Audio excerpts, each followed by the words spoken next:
Hello and welcome to Sleepy Philosophy, where the deepest questions of existence become gentle companions for your journey into rest. Tonight, we're drifting into the realm of idealism, a philosophical tradition that asks a question so fundamental it might just reshape how you see everything around you. What if the solid world you touch, the colours you see, the sounds you hear, are not quite what they seem? What if reality itself is far stranger and more beautiful than we ever imagined? If you find these philosophical journeys helpful for unwinding your thoughts, a gentle like on the video helps more people discover this peaceful corner of YouTube. And if you'd like to join us for more explorations into the mysteries of mind and reality, consider subscribing to Sleepy Philosophy. We'll be here whenever you need to let your thoughts settle and your mind find calm. So settle in. Let the day's worries fade, and let's begin our gentle descent into one of philosophy's most enchanting mysteries. Picture, if you will, the room where you're lying right now. The walls that surround you, the ceiling above, the floor beneath. You might reach out and touch something nearby, feeling its texture, its temperature, its weight. This feels real, doesn't it? Solid, dependable, undeniably there. But tonight we're going to explore an idea that has captivated philosophers for centuries, one that suggests this feeling of solid reality might be the most beautiful illusion ever conceived. Idealism is the philosophical position that reality, at its deepest level, is mental rather than material. It's the idea that what we call the physical world exists not as independent matter, but as ideas, experiences, or consciousness itself. To the idealist, your room, your bed, even your body are not made of atoms and molecules as science describes, but are instead patterns of experience, thoughts in a cosmic mind, or structures of pure consciousness. This might sound strange at first, perhaps even unsettling. After all, we live our entire lives assuming that the world around us exists independently of our minds. We open doors, they resist our push. We drop objects, they fall. We stub our toe on furniture, and it certainly feels like there's something solid there causing our pain. How could all of this be merely mental? But idealism doesn't deny your experiences. It doesn't suggest that stubbed toes don't hurt or that doors don't resist. Instead, it offers a radically different explanation for why these experiences occur. Rather than saying your toe hits against matter arranged in the form of furniture, idealism suggests that the experience of resistance, of hardness, of pain, exists within consciousness itself. The furniture isn't made of wood and metal, but of organised, consistent patterns of experience. The roots of idealism stretch back through history like golden threads connecting minds across centuries. In ancient times, philosophers like Plato hinted at idealistic themes when he suggested that our material world was merely a shadow of a higher realm of perfect forms. But it was much later, in the Emerald Hills of Ireland, that idealism found one of its most eloquent voices in George Berkeley, a bishop who lived in the early 18th century.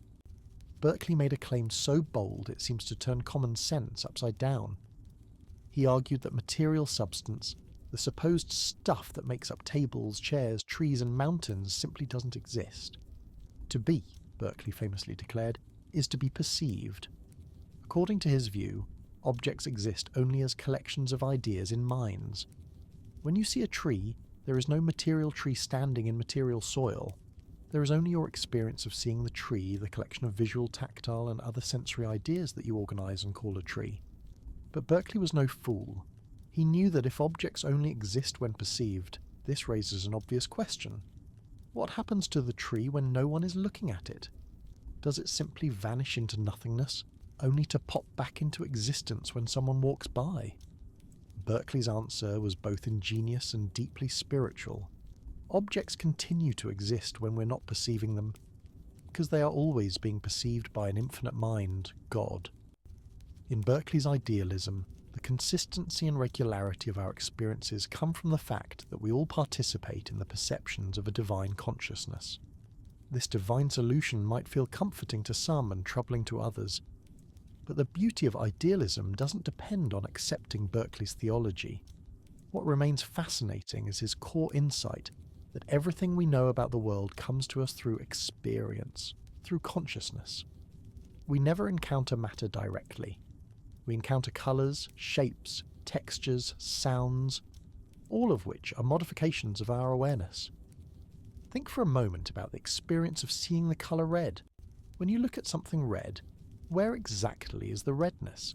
Is it in the object you're looking at? But objects themselves, according to physics, don't have colour. They merely reflect certain wavelengths of electromagnetic radiation. Is the redness in the light waves then? But light waves are invisible, colourless streams of energy. The redness, it seems, exists nowhere except in your experience of seeing. The colour red is something consciousness does, not something consciousness finds lying around in the world. This same analysis can be applied to every quality we perceive.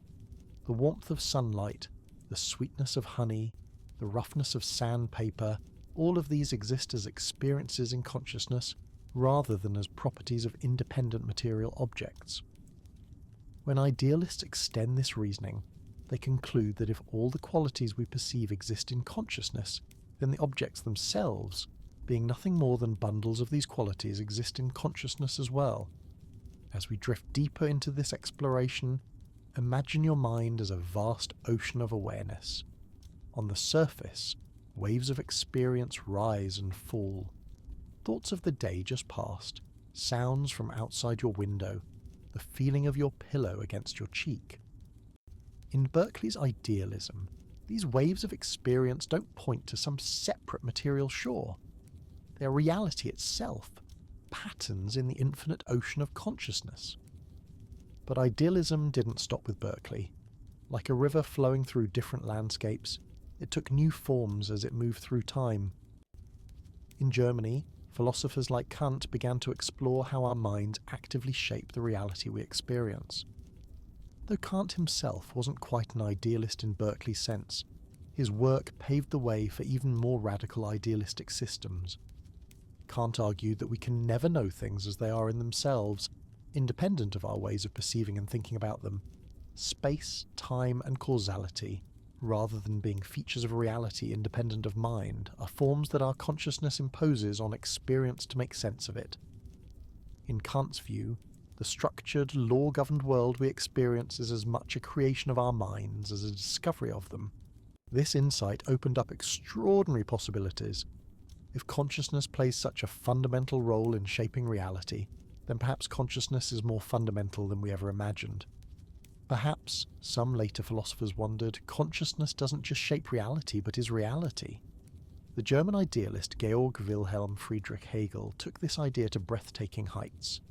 For Hegel, all of reality is the unfolding of what he called absolute spirit, a cosmic consciousness that comes to know itself through the entire process of history and experience. In Hegel's system, your individual consciousness is a moment in this vast, self-developing spiritual reality. When you think, when you perceive, when you dream, you are absolute spirit thinking, perceiving and dreaming through the particular window of your individual awareness. This might sound abstract, but there's something deeply beautiful about Hegel's vision. It suggests that consciousness is not a tiny spark accidentally ignited in a vast unconscious universe, but rather the very essence of reality coming to know itself. Every moment of your awareness, every perception, every thought, is the universe becoming conscious of itself through you. As you lie there tonight, feeling perhaps the weight of your blankets or the softness of your pillow, consider this idealistic possibility. What if these sensations aren't signals from a material world outside consciousness, but rather the very substance of reality manifesting as your experience? What if the boundary between your inner mental life and the outer physical world is not as clear as it seems? Modern variations of idealism continue to evolve, taking forms that earlier philosophers could never have imagined. Some contemporary philosophers argue that consciousness might be the fundamental feature of reality, with what we call matter being organized patterns of experience all the way down to the smallest scales. Others explore how our shared reality might emerge from collective consciousness, or how information and experience might be more basic than energy and matter. There's something almost musical about idealistic philosophy. It suggests that reality is not a collection of dead objects bumping into each other in empty space, but rather a symphony of experience, a vast composition of consciousness knowing itself in infinitely diverse ways. Every colour you see, every sound you hear, every thought you think adds its own note to this cosmic composition. The practical implications of idealism might surprise you. If reality is fundamentally mental, then consciousness becomes not just an accidental byproduct of complex matter, but the very ground of being itself.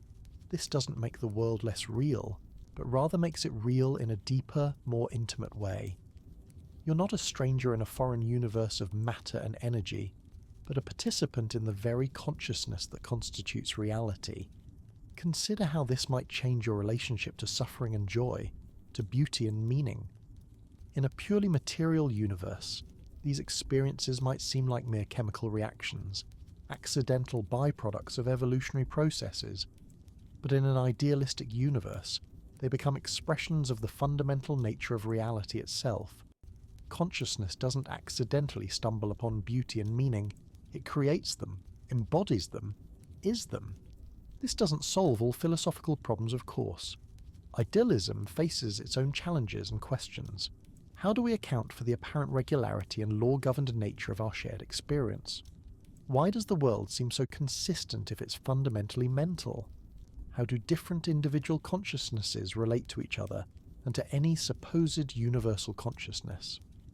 These questions have generated centuries of philosophical discussion and continue to inspire new thinking today.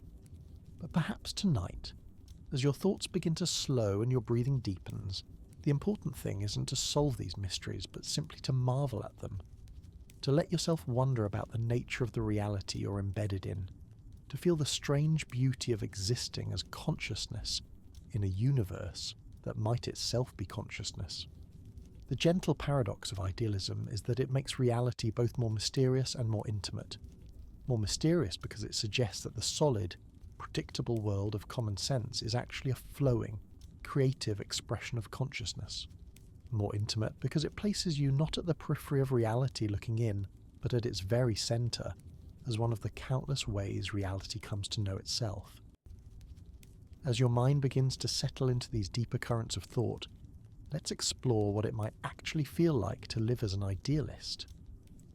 Imagine waking tomorrow morning with the conviction that everything around you, every surface you touch, every breeze you feel, exists not as independent matter but as patterns within consciousness itself. How would this change the texture of your daily experience? Perhaps you'd find yourself paying attention to the quality of your perceptions in a new way. The warmth of morning sunlight streaming through your window wouldn't simply be electromagnetic radiation heating your skin, but consciousness manifesting as the experience of warmth. The aroma of coffee brewing wouldn't be molecules triggering receptors in your nose, but awareness taking the form of that rich, inviting scent. Each sensation would reveal itself as consciousness in disguise, reality wearing different masks of experience. This shift in perspective might make the world feel more alive, more personal. The idealist doesn't see a universe of dead matter, occasionally sparked with consciousness, but a universe that is consciousness through and through. Every rock, every cloud, every distant star becomes a different way that awareness expresses itself. You're not a lonely observer peering out at an alien landscape of matter, but one wave recognizing itself as part of an infinite ocean. But idealism raises profound questions about the nature of individual is fundamentally consciousness identity. If reality, what makes your consciousness distinctly yours? Are you a separate mind encountering other separate minds in a shared mental landscape? Or are you more like a whirlpool in a river, a temporary pattern that awareness takes, while remaining fundamentally one continuous flow? Different idealistic traditions have approached this question in fascinating ways. Some suggest that individual minds are like facets of a single cosmic diamond, each reflecting the whole from a unique angle. Others propose that consciousness divides itself into countless perspectives, the way a single light might pass through a prism and appear as many colours. Still others argue that individuality itself might be a kind of useful illusion, a necessary fiction that consciousness tells itself to enable the richness of varied experience. Consider for a moment the mystery of how you recognize yourself as yourself. When you think, "I am thinking this thought," what is this I that seems to stand apart from the thoughts themselves? Idealism suggests that this sense of individual selfhood might be consciousness's way of creating the experience of relationship, of interaction, of love and discovery. Perhaps consciousness fragments itself into apparent individuals not because it has to, but because it enjoys the drama of seeming to rediscover itself through countless eyes. This leads us into some of idealism's most beautiful and puzzling territories. If consciousness is fundamental, then the love you feel for others, the compassion that moves you toward kindness, the wonder that fills you when you contemplate a starry sky, reactions, or these aren't merely chemical evolutionary strategies. They become expressions of consciousness's own nature, ways that reality celebrates and explores itself. The idealist might say that when you fall in love, consciousness is falling in love with itself. When you feel moved by beauty, awareness is recognizing its own creative power. When you experience the deep peace that comes with understanding, it's the universe coming to know itself more fully through your particular window of perception. But what about pain, suffering, and conflict? If reality is consciousness, why would awareness create experiences of anguish for itself? This question has troubled idealistic philosophers for centuries. Some have suggested that consciousness, in order to know itself fully, must experience the complete spectrum of possible experiences, including difficult ones. Others propose that suffering arises when consciousness becomes confused about its own nature, when it forgets its fundamental unity and becomes trapped in the illusion of separation.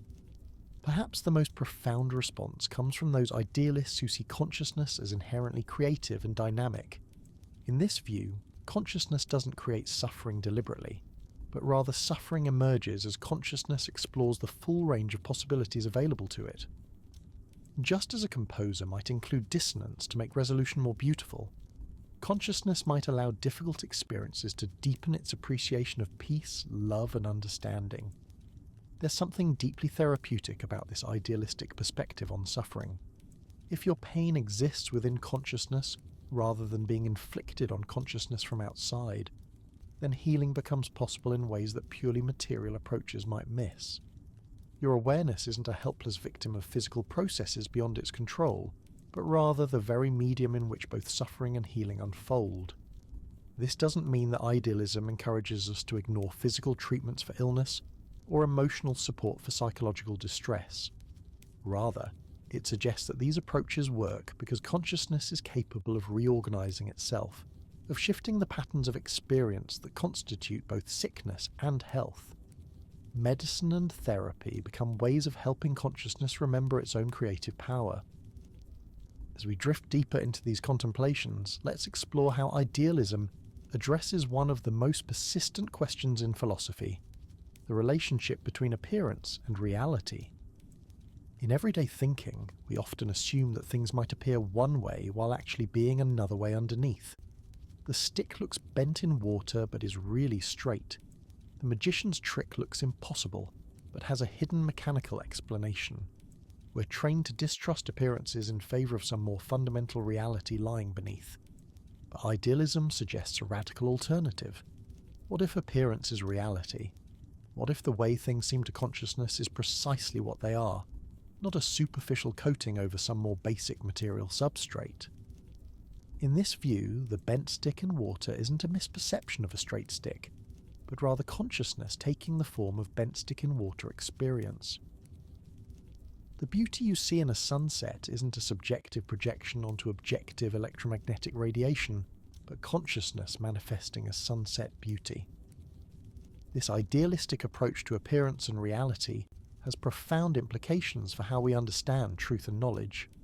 Instead of truth being a correspondence between our ideas and some independent material world, truth becomes the coherent, consistent, and beautiful organization of experience itself.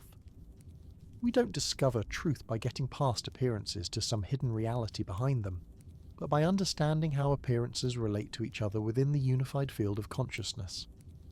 This perspective might change how you approach learning and discovery. Rather than seeing yourself as an external observer trying to figure out the secrets of an alien material universe, you become consciousness exploring its own depths, awareness coming to understand its own creative patterns. Every insight, every moment of understanding, every scientific discovery becomes consciousness recognizing itself more fully. The history of human knowledge, from this idealistic standpoint, looks less like the gradual conquest of an independent physical world and more like consciousness's slow awakening to its own nature. Mathematics reveals the logical structures inherent in awareness itself. Science discovers the consistent patterns by which consciousness organizes experience. Art expresses the aesthetic dimensions of reality's mental nature. Philosophy explores consciousness, reflecting on its own being. Even the apparent objectivity of scientific knowledge takes on new meaning in an idealistic framework. When scientists from different cultures and backgrounds independently discover the same mathematical relationships or physical laws, this doesn't necessarily prove that they're uncovering features of an independent material reality.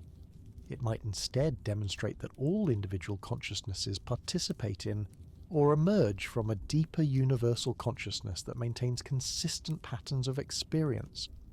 This leads us to consider one of idealism's most intriguing possibilities, the notion that reality might be something like a cosmic dream or a divine imagination.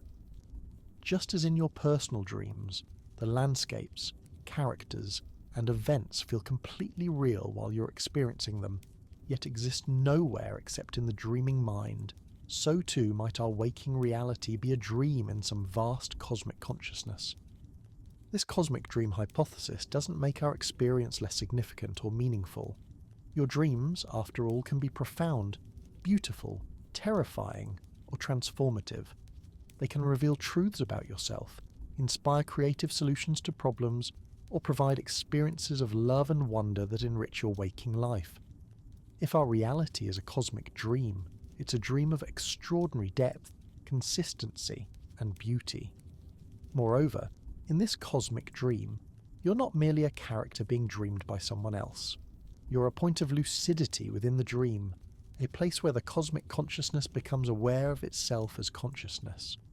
Your capacity for self-reflection, your ability to wonder about the nature of reality, your experience of making choices and taking responsibility, these become ways that the cosmic dreamer awakens within its own dream. This vision of reality as cosmic consciousness dreaming itself into infinite forms of experience offers a poetic resolution to many philosophical puzzles. It explains why reality seems both mental and objective, why individual minds can share a common world, why consciousness seems to emerge from complexity, yet also to be somehow fundamental to everything that exists. As your breathing grows slower and your thoughts begin to drift like leaves on a gentle stream, allow yourself to rest in this idealistic vision.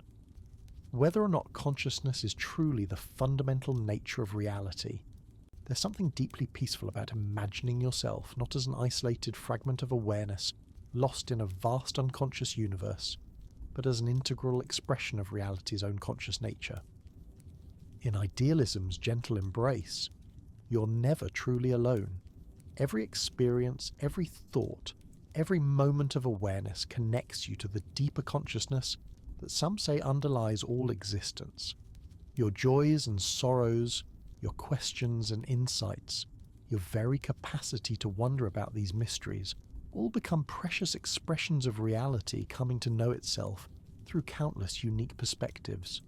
Tonight, as consciousness prepares to fold itself into the different kind of awareness we call sleep, perhaps you can carry with you this idealistic possibility that the boundary between dreamer and dream, between awareness and world, between self and reality, is far more fluid and beautiful than we ordinarily imagine. The gentle currents of idealistic thought lead us to explore one of its most enchanting mysteries, the question of how we come to know anything at all. In the idealist universe, knowledge isn't something we acquire by reaching across a gap between mind and world, grasping at external truths with our mental fingers. Instead, knowledge becomes consciousness, recognizing its own patterns, awareness, discovering the structures it has always already contained. Consider the moment when you suddenly understand a mathematical proof, or grasp the meaning of a poem that had previously puzzled you. That flash of comprehension, that satisfying click when pieces fall into place. What exactly is happening there? The traditional view might say you're finally matching your mental representations to some objective truth that exists independently. But the idealist suggests something more intimate, that understanding is consciousness meeting itself, like looking into a mirror and recognizing your own reflection. This transforms the entire landscape of learning and discovery. When a child first grasps that 2 + 2 = 4, they're not learning about abstract mathematical objects floating in some platonic heaven. They're awakening to numerical relationships that exist within the very structure of consciousness itself. When you appreciate the beauty of a musical harmony, you're not detecting objective aesthetic properties, but discovering the inherent musicality of awareness itself. The great idealist philosophers often spoke of this process as a kind of remembering rather than learning. Plato suggested that all learning was really recollection, the soul remembering truths it had always known but temporarily forgotten. Though later idealists moved away from Plato's specific metaphysics, they retained this intuition that knowledge involves consciousness, recognizing what it already is, rather than acquiring something foreign to itself. This perspective might change how you approach moments of confusion or ignorance. Instead of seeing yourself as lacking information that exists somewhere else, you might begin to sense that understanding is always already present, waiting to be uncovered like a sculpture waiting within a block of marble. The artist doesn't force the sculpture into being, but carefully removes everything that isn't essential, revealing the form that was always there. In idealism's gentle framework, your questions become as important as your answers, perhaps more so. A question isn't a sign that you're missing something, but rather consciousness preparing to discover itself more fully. When you wonder about the nature of love, or puzzle over the meaning of existence, or feel perplexed by the mystery of your own awareness, you're participating in reality's own process of self-exploration. This leads us to consider how idealism approaches one of philosophy's most persistent challenges, the problem of other minds. In our everyday experience, we seem to encounter other conscious beings, people who appear to have their own thoughts, feelings, and experiences. But how can we ever really know that others are conscious? We can observe their behavior, listen to their words, but we can never directly experience their inner lives the way we experience our own. For materialist philosophies, this creates what philosophers call the problem of other minds. If consciousness is produced by brain activity, and I can only directly access my own brain states, how can I ever be certain that others aren't simply unconscious automata mimicking the behaviors of consciousness without the inner experience itself? But idealism offers a different perspective on this puzzle. If reality is fundamentally mental, if consciousness is the basic stuff of existence, rather than its rare accident, then the problem inverts. Instead of asking how consciousness could emerge from unconscious matter, we ask how the appearance of separate minds could emerge from a more fundamental unity of consciousness. Some idealistic traditions suggest that individual minds are like waves on the surface of an infinite ocean of awareness. Each wave has its own shape, its own movement, its own temporary identity, yet all are modifications of the same underlying water.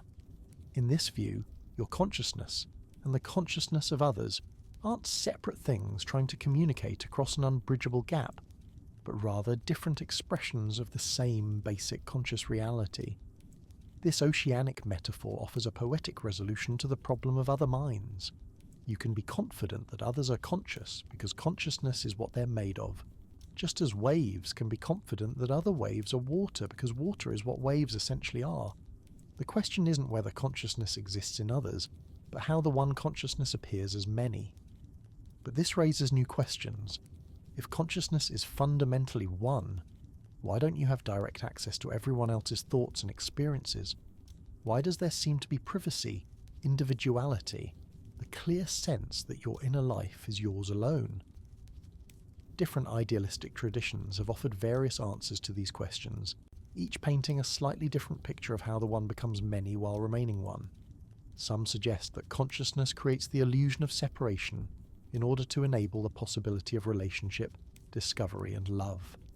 If all minds were completely transparent to each other, there would be no mystery, no otherness to encounter and appreciate. The apparent barriers between minds might be consciousness's way of creating the conditions for genuine meeting and connection.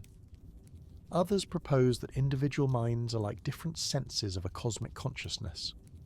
Just as your sense of sight doesn't directly access what your sense of hearing perceives, even though both are aspects of your unified awareness, so individual minds might be different sensory organs of a universal consciousness, each contributing its own unique perspective to the whole.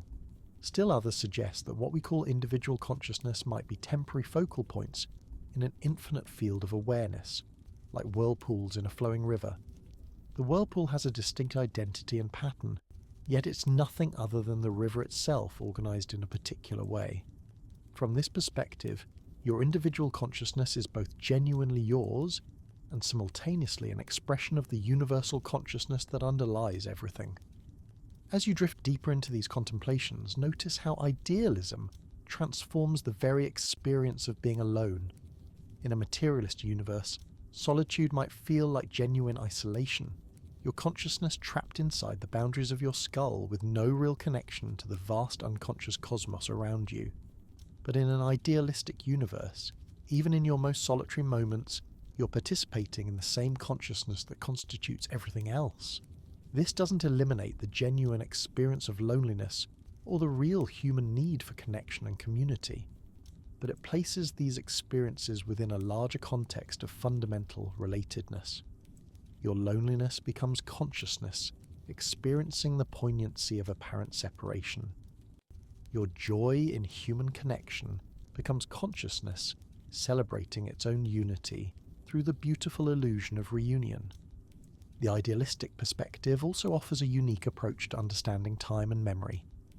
In our ordinary thinking, we often imagine the past as a collection of events that once existed but now are gone, preserved only in traces and records.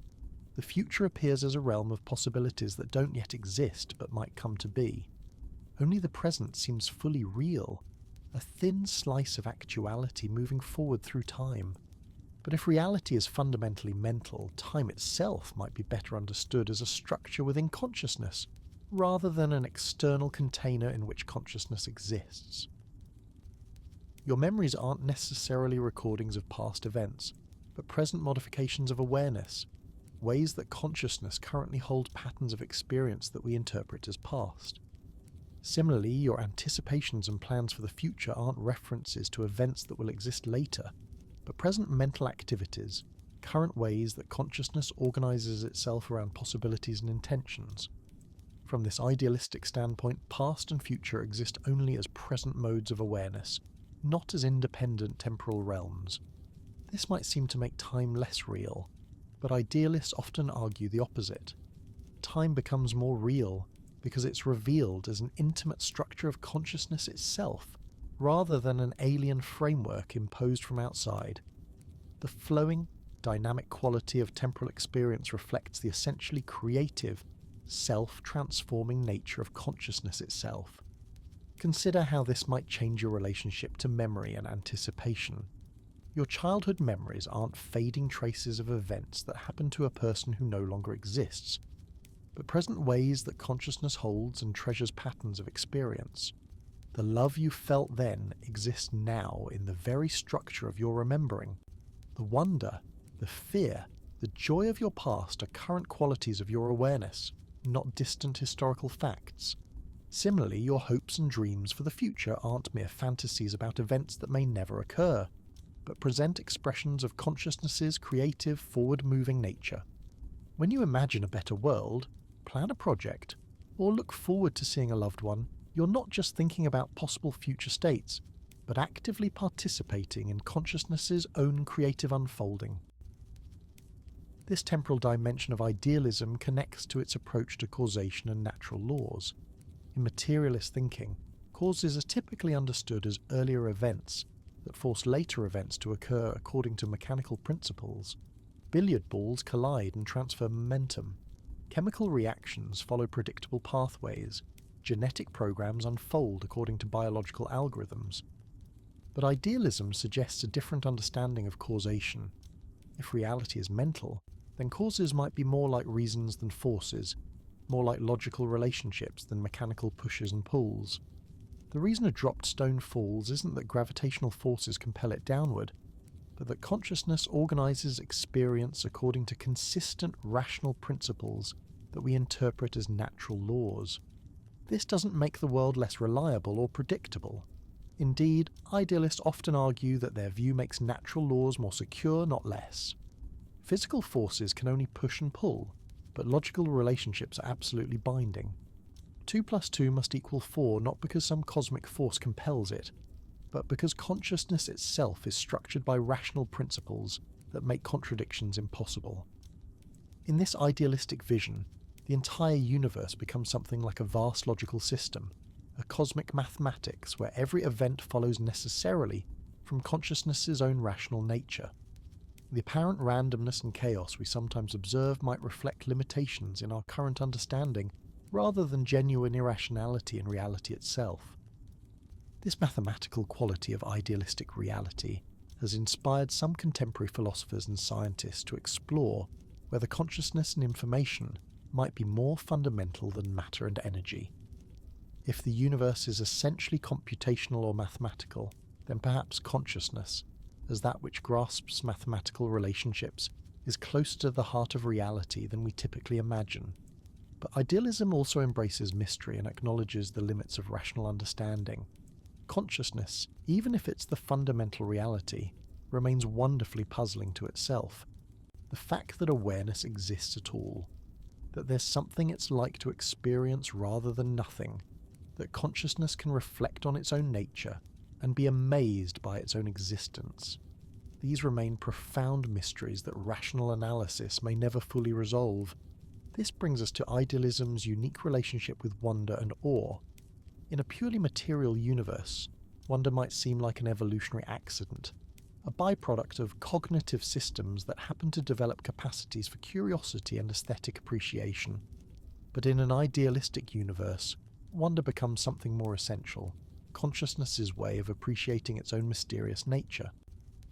When you feel awe at a starry sky, marvel at the complexity of a flower, or experience the strange vertigo of contemplating your own existence's own self, you're participating in reality amazement. The universe, through your consciousness, is wondering at itself, celebrating its own beauty and mystery. Your capacity for wonder isn't an accident, but an essential expression of consciousness's relationship to itself. This perspective might make your moments of confusion and uncertainty feel less like failures and more like invitations. When you encounter something you don't understand, when you feel overwhelmed by the complexity of existence, when you're puzzled by your own thoughts and feelings, these experiences become opportunities for consciousness to explore its own depths more fully. The idealistic vision doesn't promise easy answers or simple solutions to life's perplexities. If anything, it suggests that mystery is an essential feature of consciousness's relationship to itself, not a temporary problem to be solved. The deepest truths about awareness, identity, and reality might be more like music than like mathematical proofs, requiring appreciation and participation rather than just analysis and explanation. As your thoughts begin to settle into the rhythm of approaching sleep, let yourself rest in this idealistic possibility that consciousness is not a strange accident in an unconscious universe, but rather the very medium in which everything else appears. Your dreams tonight will unfold within the same awareness that constitutes your waking experience, the same consciousness that idealists suggest underlies all of reality. In sleep, the boundaries between self and world, between dreamer and dream, become beautifully fluid. Perhaps this nightly dissolution offers a gentle taste of the deeper truth that idealism proposes, that the apparent separations between consciousness and reality, between mind and world, between self and other, are more like useful fictions than ultimate facts. Tonight, as awareness prepares to transform itself into the different kind of consciousness we call dreaming, You carry with you these idealistic contemplations like seeds that might bloom in unexpected ways. Whether consciousness is truly the fundamental nature of reality or simply one beautiful way of understanding our existence, the idealistic vision offers a profound invitation to experience yourself and your world as expressions of something deeper, more mysterious, and more intimate than ordinary thinking usually allows. The gentle philosophy of idealism whispers that you are never truly separate from the reality you inhabit, never merely an observer of a world that exists independently of awareness. Instead, you are consciousness knowing itself, awareness exploring its own infinite creativity, the universe coming to understand its own mysterious nature through the unique window of your individual experience. Rest in that beautiful possibility for a moment, letting it wash over you like moonlight through still water. For idealism offers something even more profound than a new theory about reality. It offers a transformation in how you might experience being alive in this very moment. When the idealist opens their eyes each morning, they don't see a collection of separate objects arranged in empty space. They see consciousness flowering into countless forms of experience. The morning light streaming through the window isn't electromagnetic radiation hitting the retina. It's awareness manifesting as luminous warmth. The bird singing outside isn't sound waves vibrating through air molecules. It's consciousness expressing itself as pure melody. This shift in perception doesn't require years of philosophical study or complex mental gymnastics. It asks only that you consider the possibility that what you've always called the external world might be more intimate, more immediate, more essentially connected to your being than you ever imagined. The idealist discovers that they don't live in the world so much as the world lives in them, or perhaps more accurately, that this distinction between inner and outer dissolves into something far more fluid and mysterious. But what would it mean to live fully from this idealistic understanding? How might your daily experience change if you truly embrace the possibility that consciousness is the fundamental reality? The transformation might be subtler than you expect, yet more profound than you could imagine. Consider the experience of walking through a garden from this idealistic perspective. Each flower you encounter isn't a separate material object that happens to trigger pleasant sensations in your brain. Instead, each flower is consciousness taking the form of particular colours, fragrances and textures. The rose's redness isn't a property the rose possesses, it's a way that awareness expresses itself. The jasmine's scent isn't molecules affecting your olfactory system, it's consciousness manifesting as sweetness itself. In this garden of consciousness, you're not a separate observer admiring external beauty. You're awareness appreciating its own creative expressions. The delight you feel isn't a subjective response to objective stimuli, it's consciousness celebrating its own artistry. Every moment of appreciation becomes reality recognizing its own magnificence through your particular window of experience. This idealistic way of being extends to your relationships with others as well. When you look into the eyes of someone you love, the idealist doesn't see neural activity generating the appearance of consciousness in another brain. They see consciousness meeting itself, awareness recognizing awareness, the same fundamental reality appearing as both the lover and the beloved.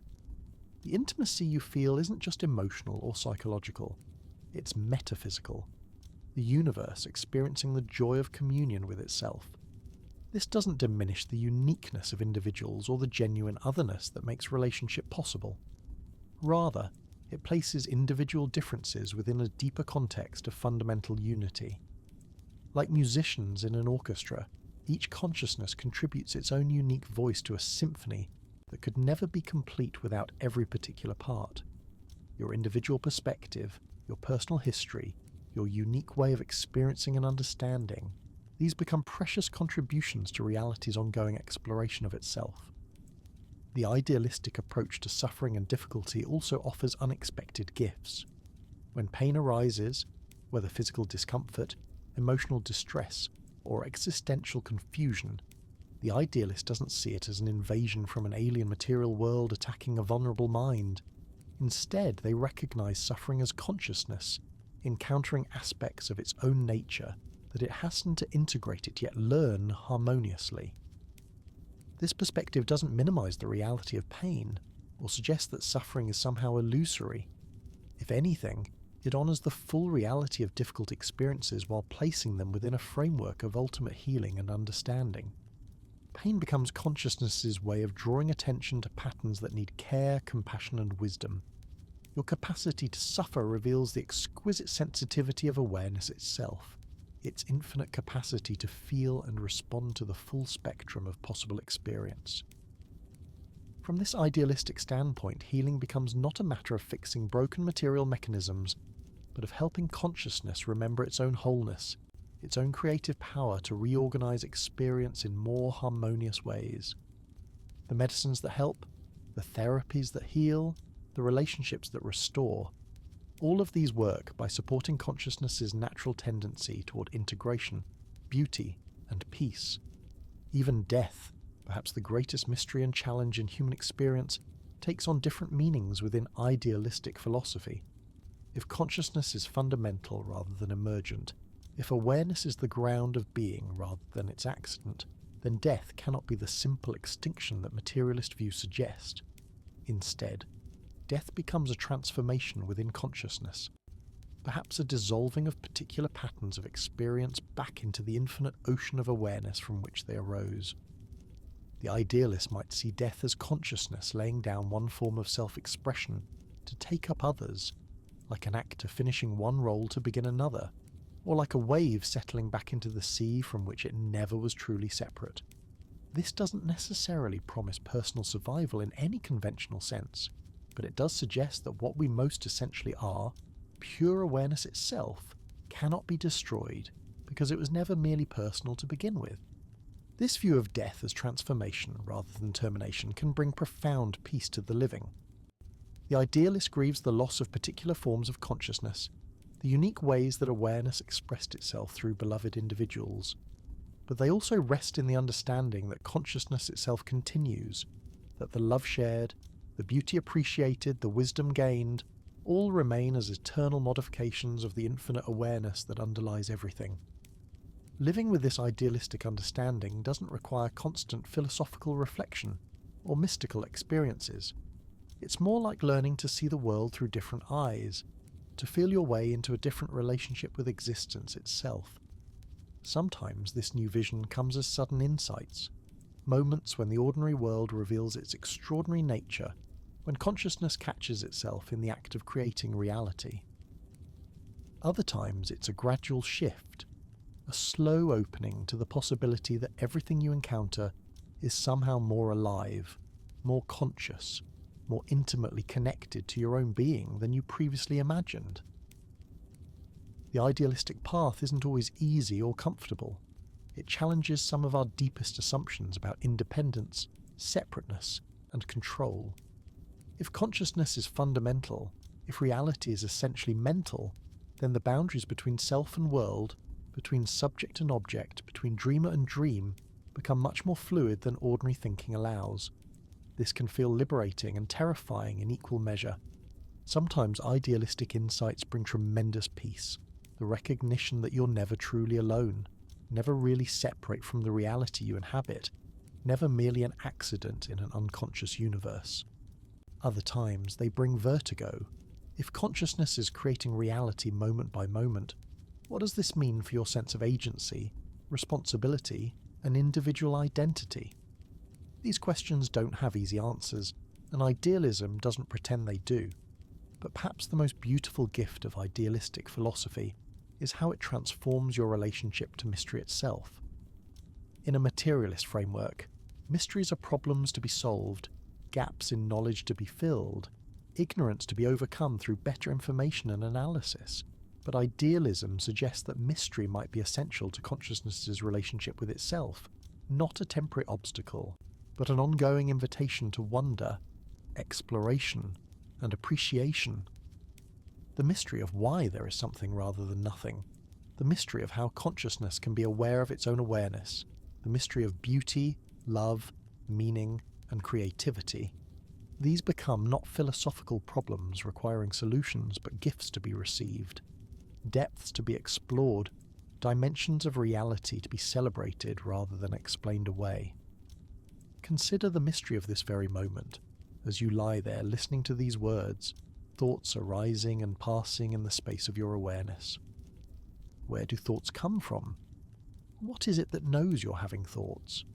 What is the nature of the awareness within which all your experiences appear and disappear?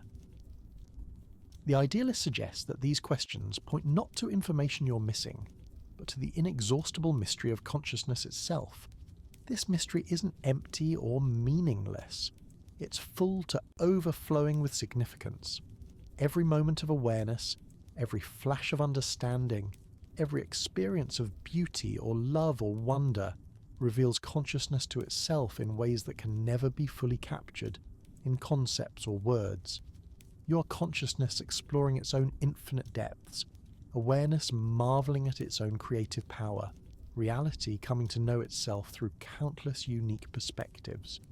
The great idealistic philosophers often wrote with a sense of profound gratitude for the privilege of existing as conscious beings in a conscious universe. They saw philosophy not as an academic exercise, but as a form of worship, a way of celebrating and participating more fully in the magnificent mystery of consciousness itself. Their writings ring with wonder at the fact that awareness exists at all, that there's something it's like to be rather than nothing, that consciousness can reflect on its own nature and be amazed by what it finds. This sense of wonder and gratitude becomes available to anyone willing to consider the idealistic possibility, regardless of their formal philosophical training. When you watch a sunset and feel moved by its beauty, you might recognize this as consciousness appreciating its own artistry. When you experience the deep satisfaction of understanding something new, you might sense this as awareness discovering new aspects of its own nature. When you feel love for another person, you might glimpse this as reality celebrating its own capacity for relationship and intimacy. These recognitions don't require belief in any particular idealistic doctrine or system. They arise naturally when you begin to question the assumption that consciousness is separate from the reality it experiences.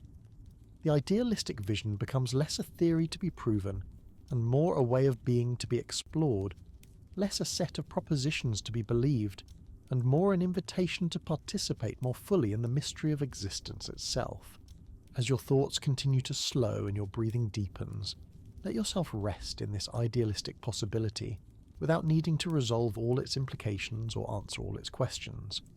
Philosophy, especially the philosophy of consciousness and reality, ultimately points beyond itself to the lived experience of being aware, of existing as consciousness in what may itself be a conscious universe. The idealist tradition offers many detailed arguments, sophisticated systems, and careful analyses of concepts like mind, matter, causation, and knowledge.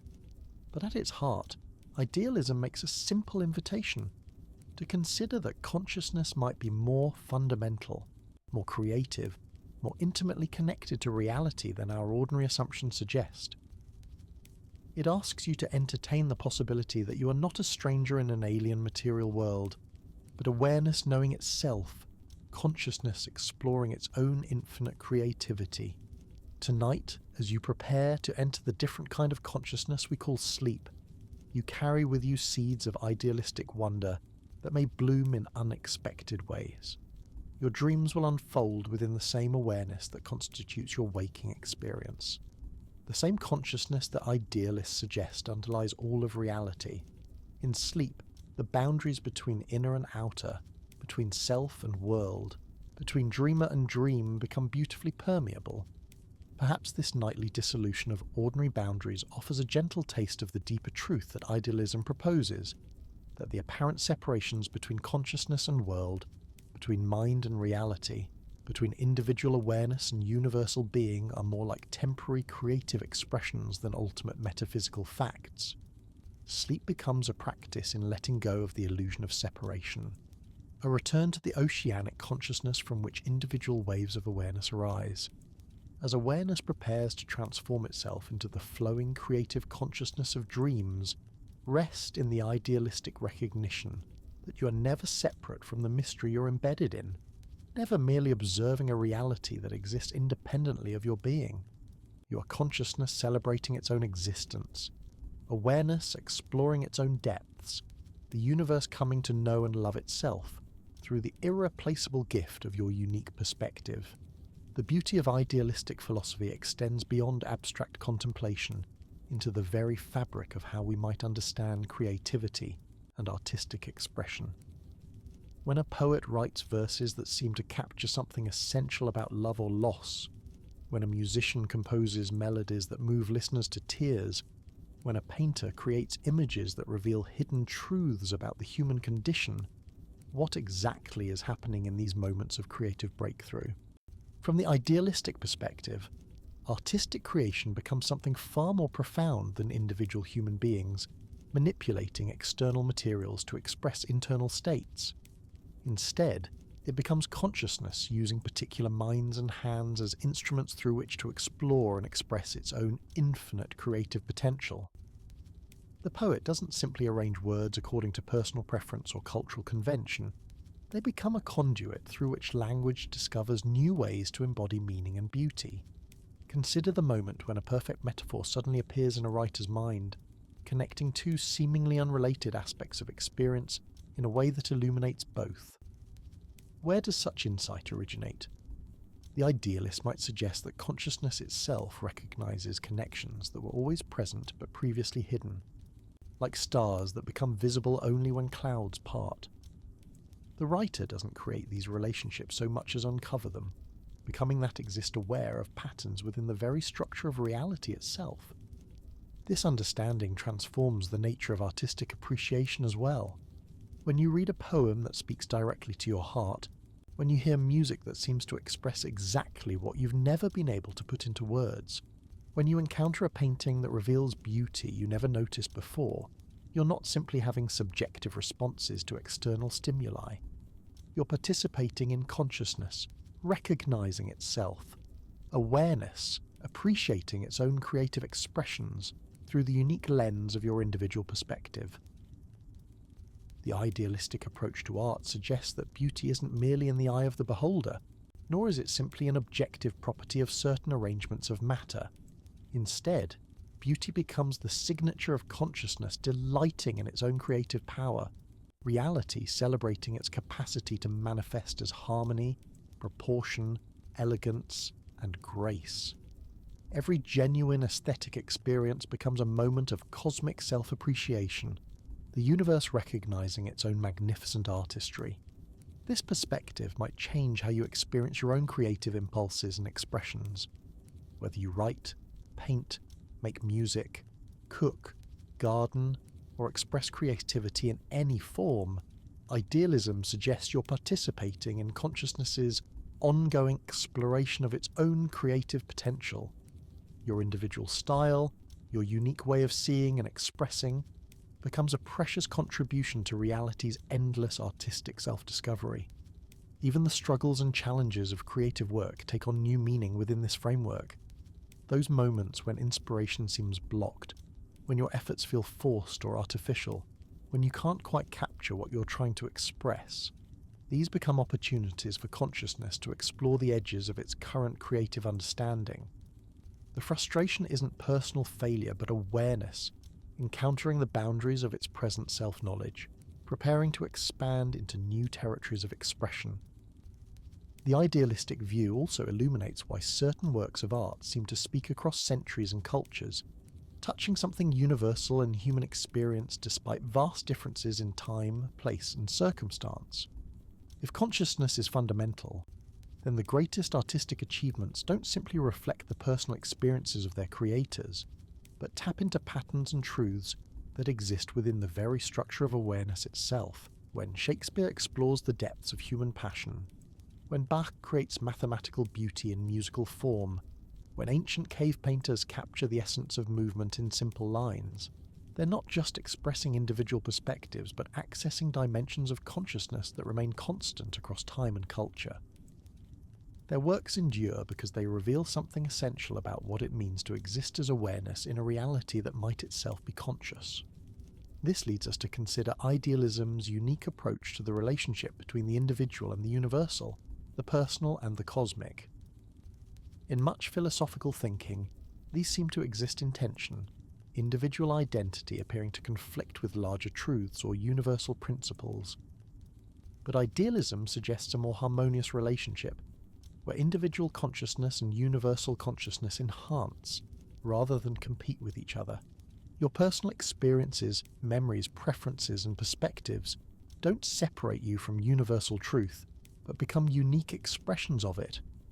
Like facets of a diamond, each individual consciousness reflects the same essential light while creating its own particular pattern of brightness and colour. Your individual journey through life, with all its specific joys and sorrows, discoveries and confusions, becomes consciousness exploring itself through one unrepeatable pathway among infinite possibilities.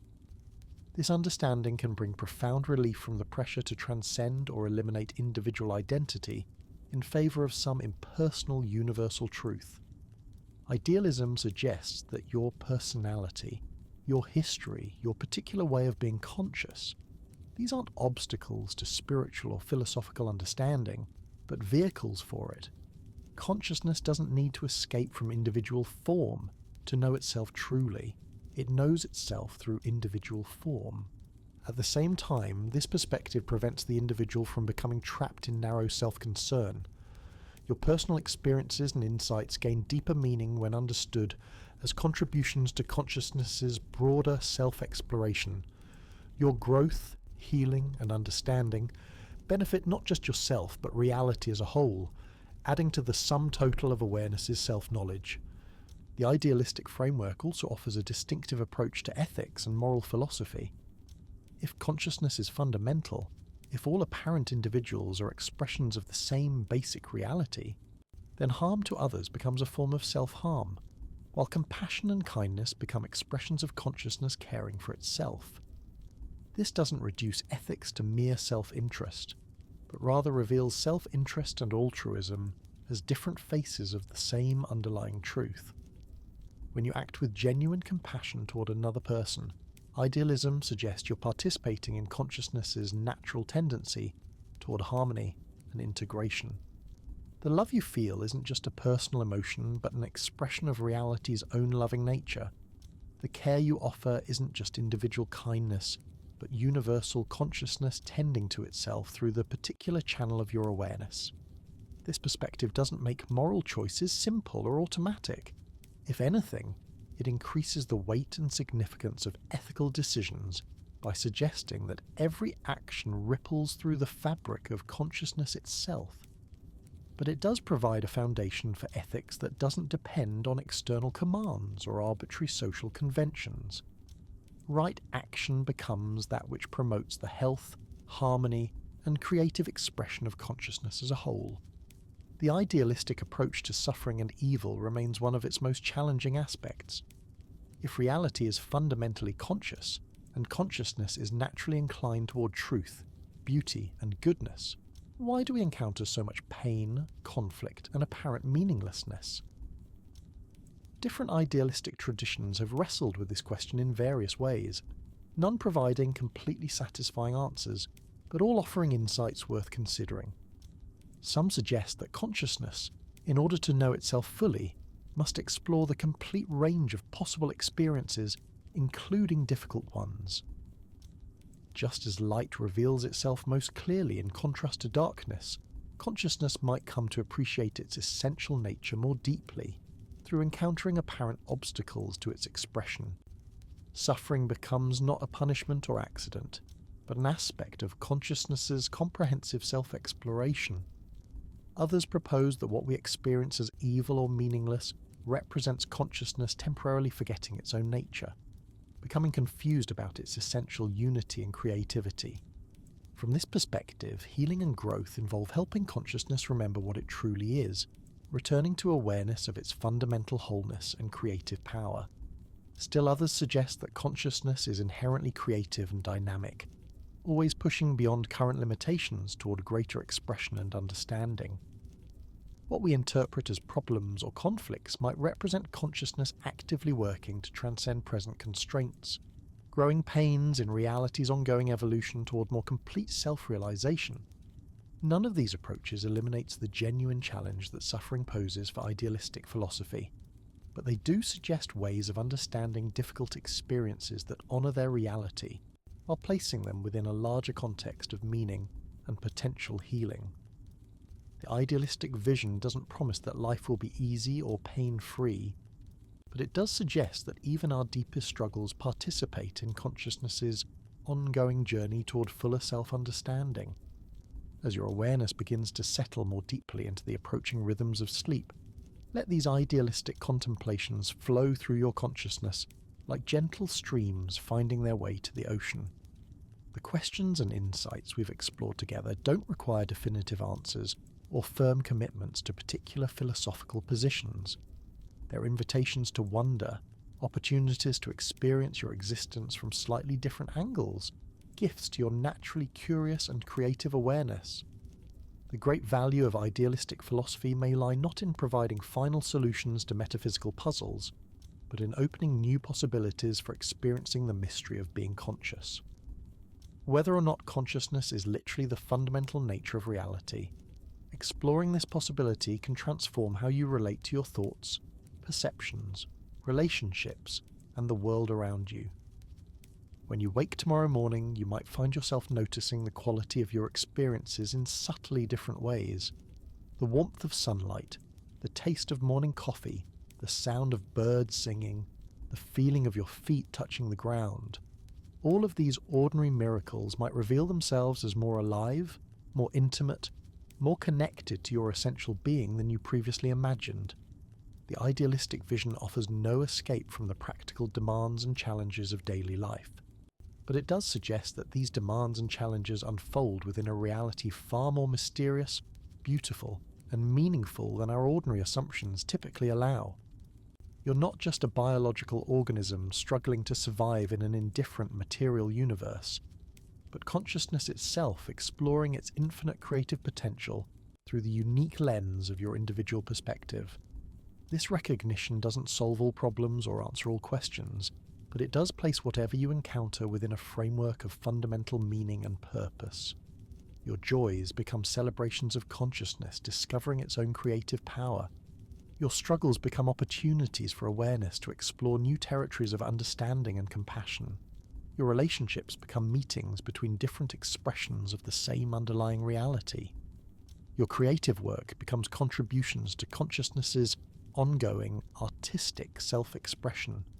The night sky above you, whether visible through your window or present only in imagination, becomes not a collection of distant gas balls in empty space, but consciousness manifesting as points of light in the infinite darkness of its own mysterious depths.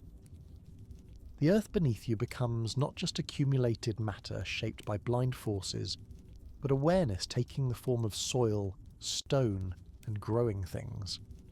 The air you breathe becomes not merely a mixture of gases supporting biological processes, but consciousness sustaining itself in the particular form of your individual existence. These shifts in perception don't require belief in specific idealistic doctrines or rejection of scientific understanding. Science and idealism can coexist beautifully, each offering its own valuable perspective on the mystery of existence. Science explores the patterns and relationships that consciousness discovers within its own experience. Idealism explores the nature of the consciousness that makes scientific discovery possible in the first place. As sleep approaches and your thoughts begin to dissolve into the flowing awareness of dreams, you carry with you the gentle possibility that the boundary between dreamer and dream, between consciousness and reality, between self and world, is far more fluid and beautiful than waking thought usually recognizes. In dreams, you regularly experience yourself as both the creator and the inhabitant of entire worlds, both the author and the character in stories that unfold with perfect spontaneity. Perhaps this nightly experience of being simultaneously the dreamer and the dreamed offers a taste of what idealistic philosophers suggest might be the deeper structure of all reality. Perhaps consciousness is always both the creative source and the created expression, the infinite awareness, and the particular forms through which it comes to know itself. Tonight, as awareness prepares to transform itself into the different kind of consciousness we call dreaming, rest in the idealistic recognition that you are never separate from the mystery you inhabit, never merely observing a world that exists independently of your being. You are consciousness celebrating its own existence, awareness exploring its own creative coming to know and depths, reality, your unique individual to appreciate itself through the irreplaceable gift of perspective. The gentle currents of idealistic thought carry us toward one final contemplation before consciousness settles into sleep's transformative embrace. Throughout this exploration, we've discovered how idealism suggests that the familiar boundary between mind and world, between inner experience and outer reality, might be far more permeable than we ordinarily assume. But perhaps the most profound invitation of idealistic philosophy lies in how it transforms our understanding of what it means to be awake. In everyday language, we distinguish sharply between waking and sleeping, between conscious awareness and unconscious rest. We think of wakefulness as the state in which we encounter reality most directly, while sleep appears as a withdrawal from the world into private subjective experiences.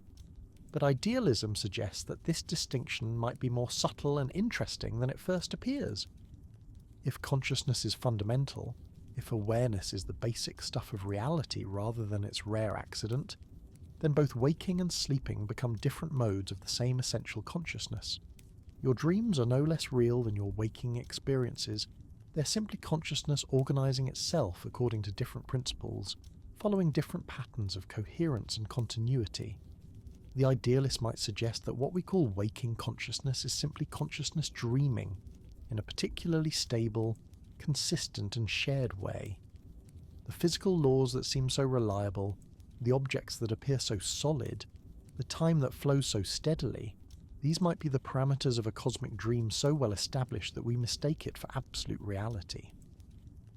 From this perspective, individual sleep and dreaming become opportunities to experience consciousness in its more fluid, creative, openly imaginative mode.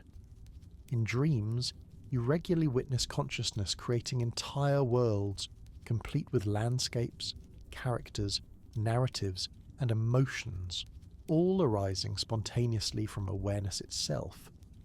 The boundaries between self and other, between past and present, between possible and actual, become beautifully permeable.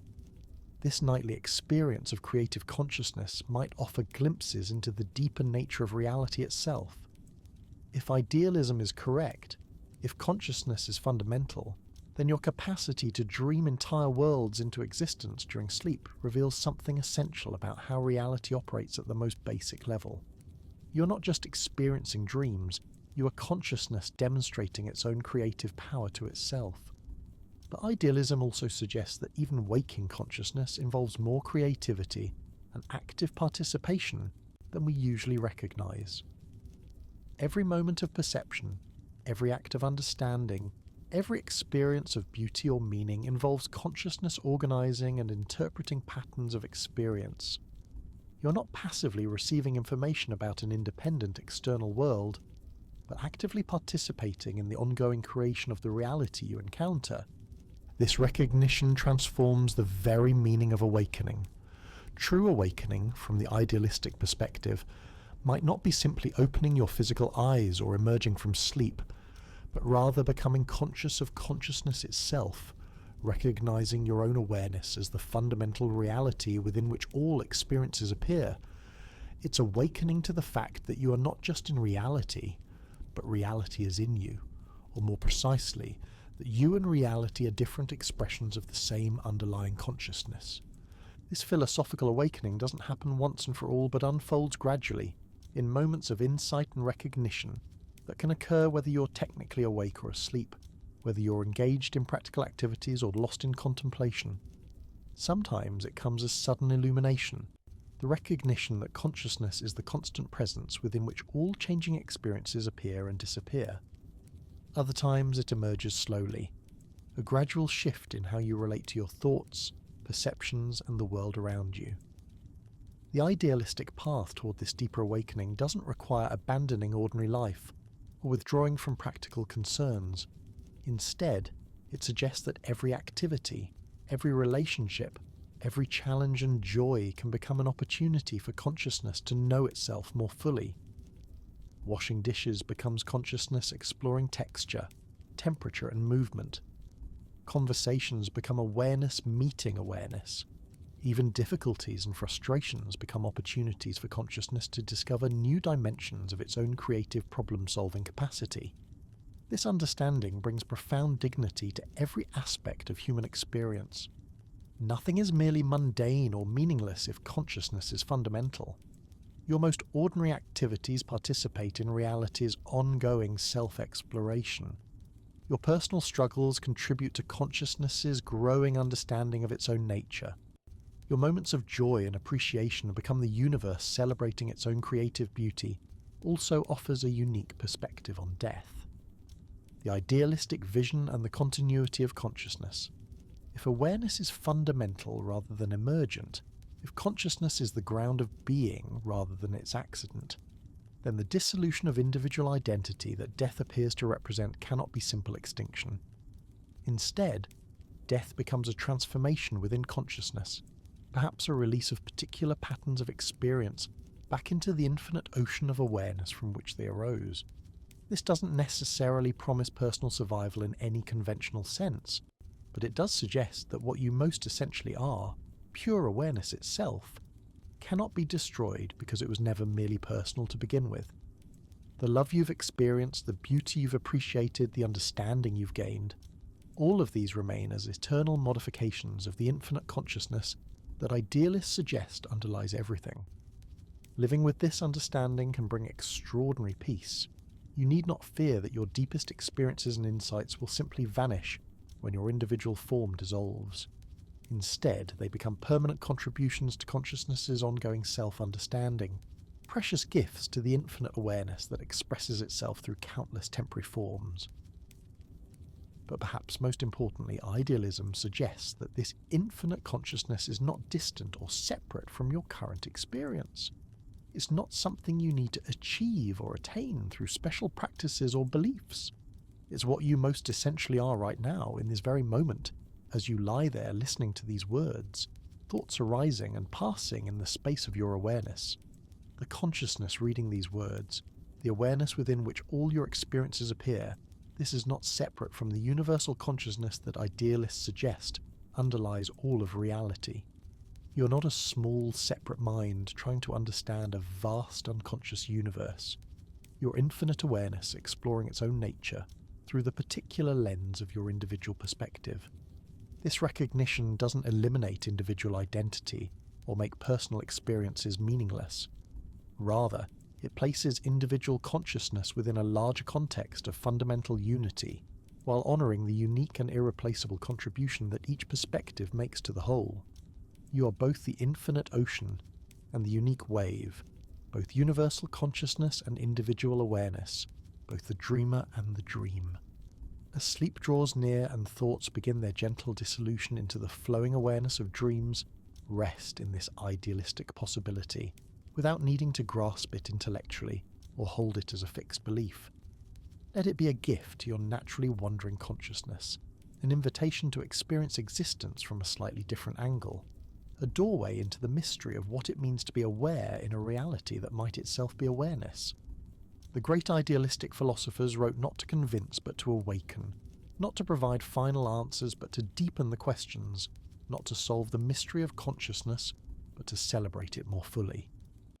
Their deepest insights point beyond philosophy itself to the lived experience of being aware, of existing as consciousness in what may be a fundamentally conscious universe. Tonight, as awareness prepares to transform itself into the different kind of consciousness we call dreaming, you carry with you these idealistic seeds that may bloom in unexpected ways. Your dreams will unfold within the same awareness that constitutes your waking experience, the same consciousness that idealists suggest is the fundamental nature of all reality. In this gentle space between waking and sleeping, between individual awareness and universal consciousness, between the known and the mysterious, rest in the beautiful possibility that you have never been separate from the reality you inhabit. You are consciousness knowing itself, awareness exploring its own infinite depths, the universe coming to understand and appreciate its own magnificent mystery through the irreplaceable gift of your unique perspective. Let these contemplations settle into the deeper currents of your awareness, like stones finding their way to the bottom of a clear stream. Whether consciousness is literally the fundamental nature of reality, or simply one beautiful way of understanding our existence, the idealistic vision offers something precious, an invitation to experience yourself and your world as expressions of something deeper, more mysterious, and more intimate than ordinary thinking usually allows. The philosophy of idealism whispers that every moment of awareness is sacred, every experience meaningful, every individual perspective a treasure in consciousness's infinite collection of ways of knowing itself. As you drift towards sleep's gentle embrace, carry with you this recognition that you are never merely observing reality from the outside, but always participating in its ongoing creation from within the very heart of awareness itself. Sleep begins to call more insistently now, your eyelids growing heavy as consciousness prepares for its nightly transformation. But before we surrender completely to dreams, let's explore one more dimension of idealistic thought that might accompany you into rest, the question of what it means to truly know something in a universe where consciousness is fundamental. In our everyday experience, knowledge often feels like accumulation. We gather facts, memorize information, build understanding piece by piece like constructing a wall of mental bricks. But idealism suggests something far more intimate, that genuine knowledge might be less about accumulating external information and more about consciousness, recognizing patterns that were always already present within itself. Consider the moment when you suddenly understand a joke that had previously puzzled you. That flash of comprehension, that satisfying click of recognition. What exactly happens there? The words haven't changed. The logical structure was always the same, yet something shifts, and suddenly meaning emerges where confusion once reigned. The idealist might suggest that this moment of understanding isn't the mind finally grasping something foreign to itself, but consciousness recognizing a pattern it had always contained but temporarily overlooked. This transforms learning from an act of acquisition into an act of recognition, from reaching outward to discover alien truths, to diving inward to uncover what awareness has always known. When a child first grasps that numbers represent quantities, when a student suddenly sees why a mathematical proof works, when anyone experiences that wonderful moment of insight where pieces fall into place, these might be consciousness meeting itself, awareness discovering its own logical structure. The implications ripple outward like gentle waves.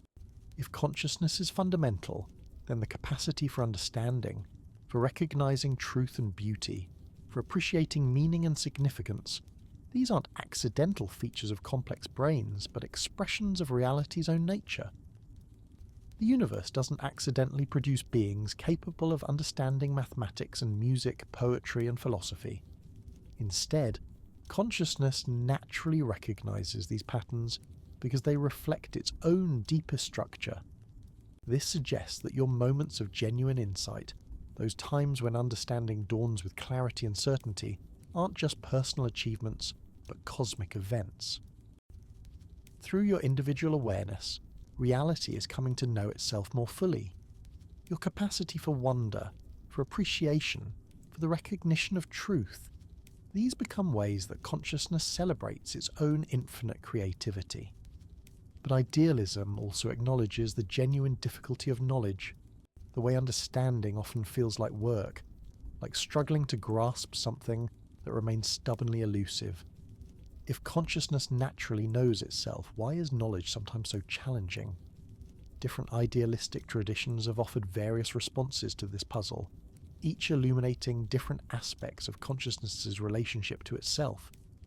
Some suggest that consciousness, in order to experience the joy of discovery, temporarily conceals aspects of its own nature from itself.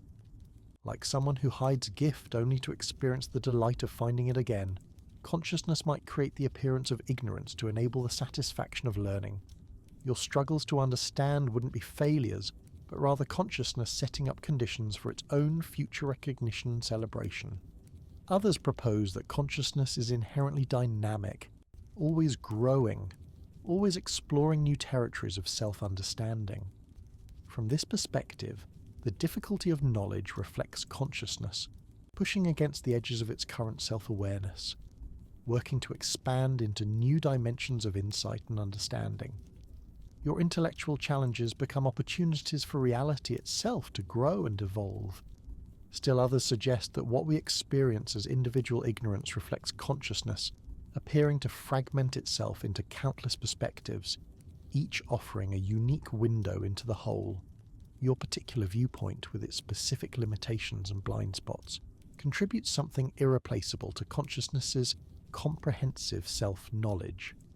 The fact that you don't know everything becomes a gift rather than a limitation, allowing reality to experience the richness that comes from countless different ways of seeing.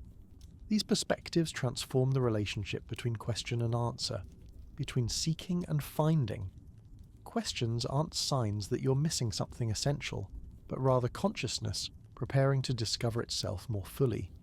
When you wonder about the nature of love, or puzzle over the meaning of existence, or feel perplexed by your own thoughts and feelings, you're participating in reality's own process of self-exploration. This understanding brings profound patience to the journey of learning and understanding. Your confusion and uncertainty aren't obstacles to overcome as quickly as possible, but opportunities for consciousness to explore its own depths more thoroughly. The questions that keep you awake at night, the mysteries that capture your imagination, the problems that seem to have no easy solutions, all of these become invitations to deeper participation in reality's ongoing self-discovery. As your breathing slows and your thoughts begin to drift like leaves on a gentle current, consider how this idealistic approach to knowledge might change your relationship to not knowing. In a materialist framework, ignorance often feels like a deficiency, a gap that needs to be filled with better information. But idealism suggests that the experience of not knowing might be just as valuable as the experience of knowing, different movements in consciousness's endless dance of concealment and revelation.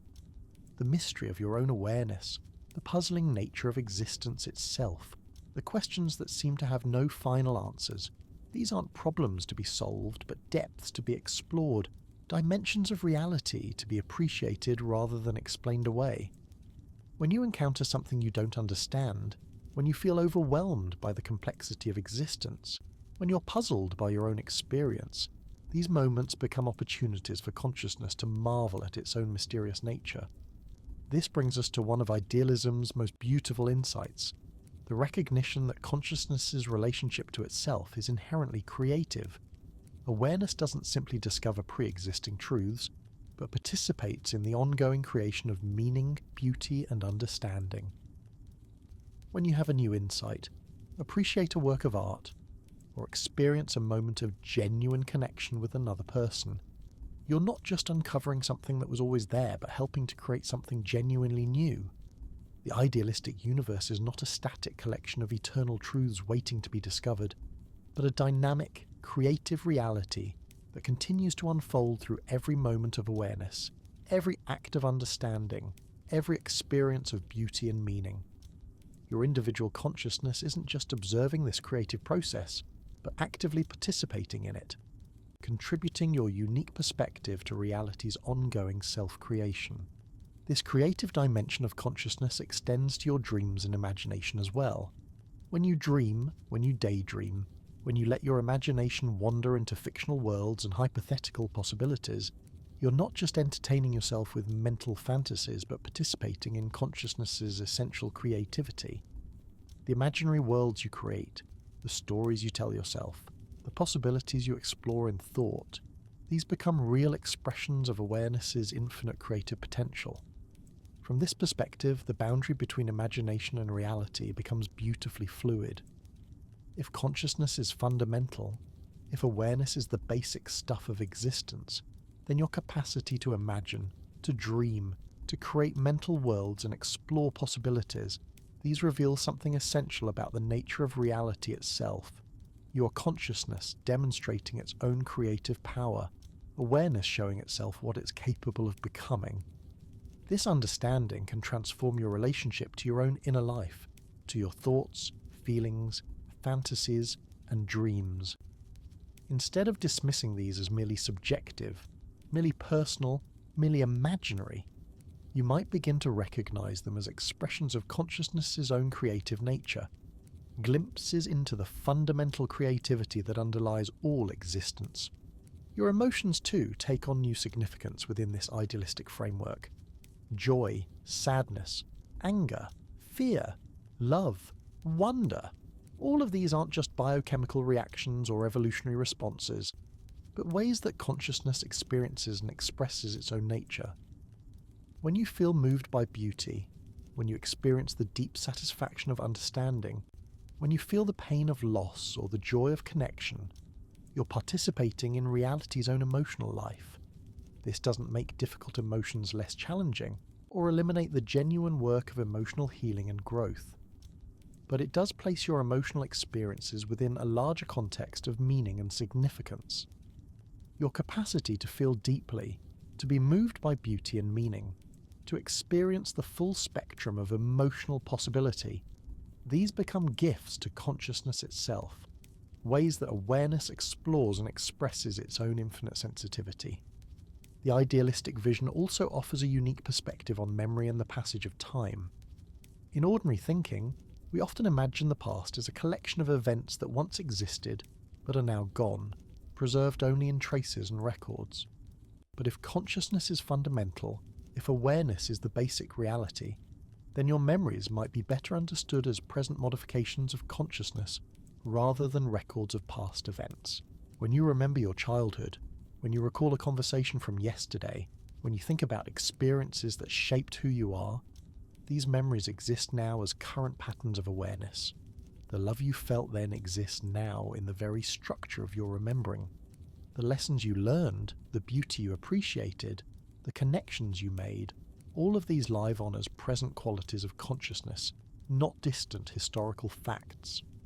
This understanding can bring profound healing to painful memories and deep appreciation to joyful ones. Your past isn't a burden you carry or a treasure you've lost, but a living dimension of your current awareness, part of the rich tapestry of patterns that consciousness has woven through your individual perspective. Similarly, your hopes and dreams for the future aren't mere fantasies about events that may never occur, but present expressions of consciousness's own creative, forward-moving nature. When you imagine a better world, plan a project, or look forward to seeing a loved one, you're not just thinking about possible future states, but actively participating in consciousness's own creative unfolding. Time itself, from this idealistic perspective, becomes less like an external container in which events occur, and more like an inherent structure of consciousness itself, a way that awareness organizes and relates its experiences. The flowing, dynamic quality of temporal experience reflects the essentially creative, self-transforming nature of consciousness itself. As these contemplations settle into the deeper currents of your awareness, notice how idealism transforms even the experience of lying here, preparing for sleep. Your body resting against the bed, the weight of blankets, the sounds from outside your window, all of these aren't signals from a material world impinging on your consciousness, but rather consciousness itself manifesting as these particular patterns of experience. The drowsiness that begins to overtake you isn't your brain shutting down, but consciousness preparing to reorganize itself in new ways, to explore different modes of creativity and expression. Sleep becomes not an absence of awareness, but awareness transforming itself, like water becoming ice or steam while remaining essentially water. In this gentle space between waking and sleeping, the idealistic vision reveals its deepest beauty. You're not a small, separate mind preparing to lose consciousness in an unconscious universe. You're infinite awareness exploring its own nature through the unique lens of your individual perspective, consciousness knowing itself through countless temporary forms while remaining eternally itself. Your individual journey through life, with all its specific joys and sorrows, discoveries and confusions, becomes precious not despite its temporary nature but because of it. Like a musician improvising a melody that will never be repeated exactly the same way, consciousness expresses itself through your individual awareness in patterns that are both unique and universal, both completely personal and utterly cosmic. The thoughts that drift through your mind as sleep approaches, the memories that surface and fade, the half-formed dreams that begin to emerge, All of these participate in consciousness's endless creativity, awareness playing with its own infinite possibilities. You are both the artist and the artwork, both the dreamer and the dream, both the question consciousness asks about its own nature and the answer it discovers.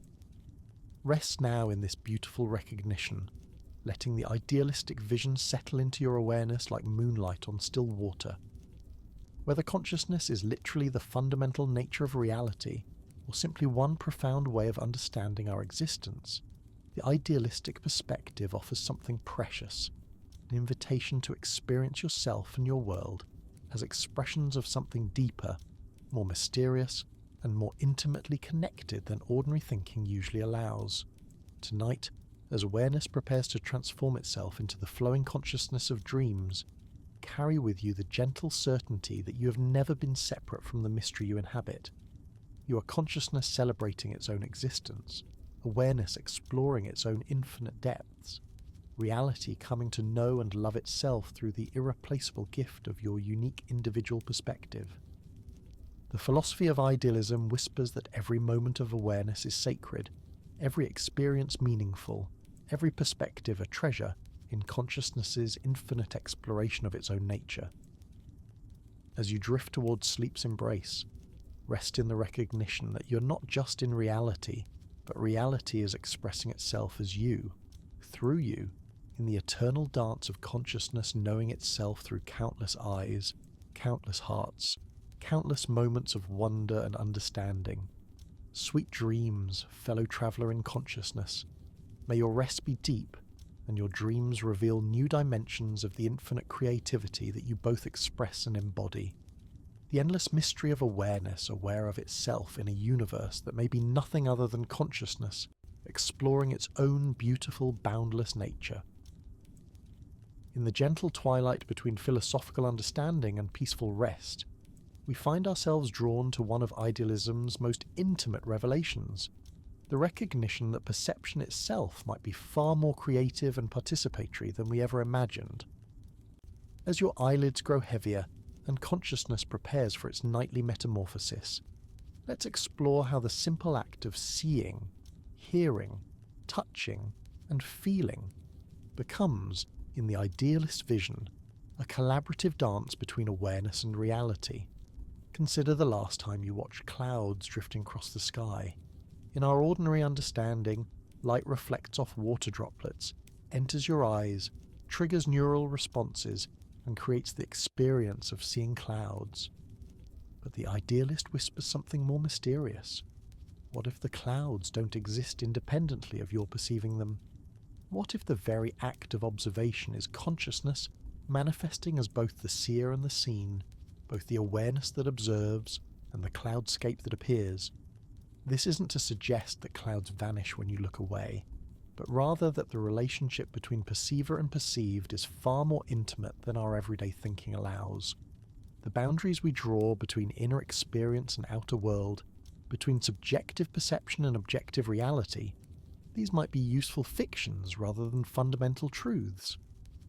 In idealism's gentle embrace, perception becomes not the passive reception of external information, but the active co-creation of experience itself. Think of how this might transform your relationship to beauty.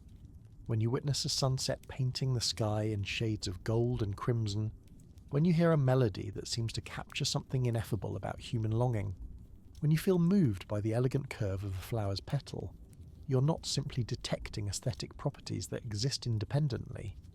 Instead, you're participating in consciousness's own aesthetic appreciation of itself, awareness delighting in its own creative artistry. The colours don't exist in the electromagnetic radiation that science describes, nor do they exist merely in your brain's processing of visual information. They exist in that magical space where consciousness meets itself, where awareness recognizes its own creative power made manifest. The sunset's beauty emerges from this meeting, this recognition, this moment when reality appreciates itself through the window of your particular perspective. This idealistic understanding extends to all your senses, creating a world that is neither purely objective nor merely subjective, but something richer, and more mysterious than either alternative. The warmth you feel from morning sunlight isn't just photons transferring energy to your skin, nor is it simply a mental sensation with no external correlate. It's consciousness manifesting as the experience of warmth, awareness taking the form of gentle heat and tender light. The music you love doesn't exist merely as sound waves vibrating through air, nor only as patterns of neural activity in your auditory cortex. It lives in that sacred space where consciousness recognizes its own harmonious nature, where awareness discovers its capacity for rhythm, melody, and the ineffable magic that transforms organized sound into something that can move the soul. As these contemplations drift through your relaxing mind like gentle currents through still water, consider how idealism approaches one of philosophy's most enduring puzzles, the question of how consciousness can be conscious of itself. In your ordinary moments of self-awareness, when you think about your own thinking, when you observe your own emotions, when you reflect on your own experiences, something remarkable is happening that materialist explanations struggle to address. How can neural activity observe neural activity? How can brain states be aware of brain states? The materialist must somehow explain how consciousness can step outside itself to observe itself, how awareness can become both subject and object simultaneously.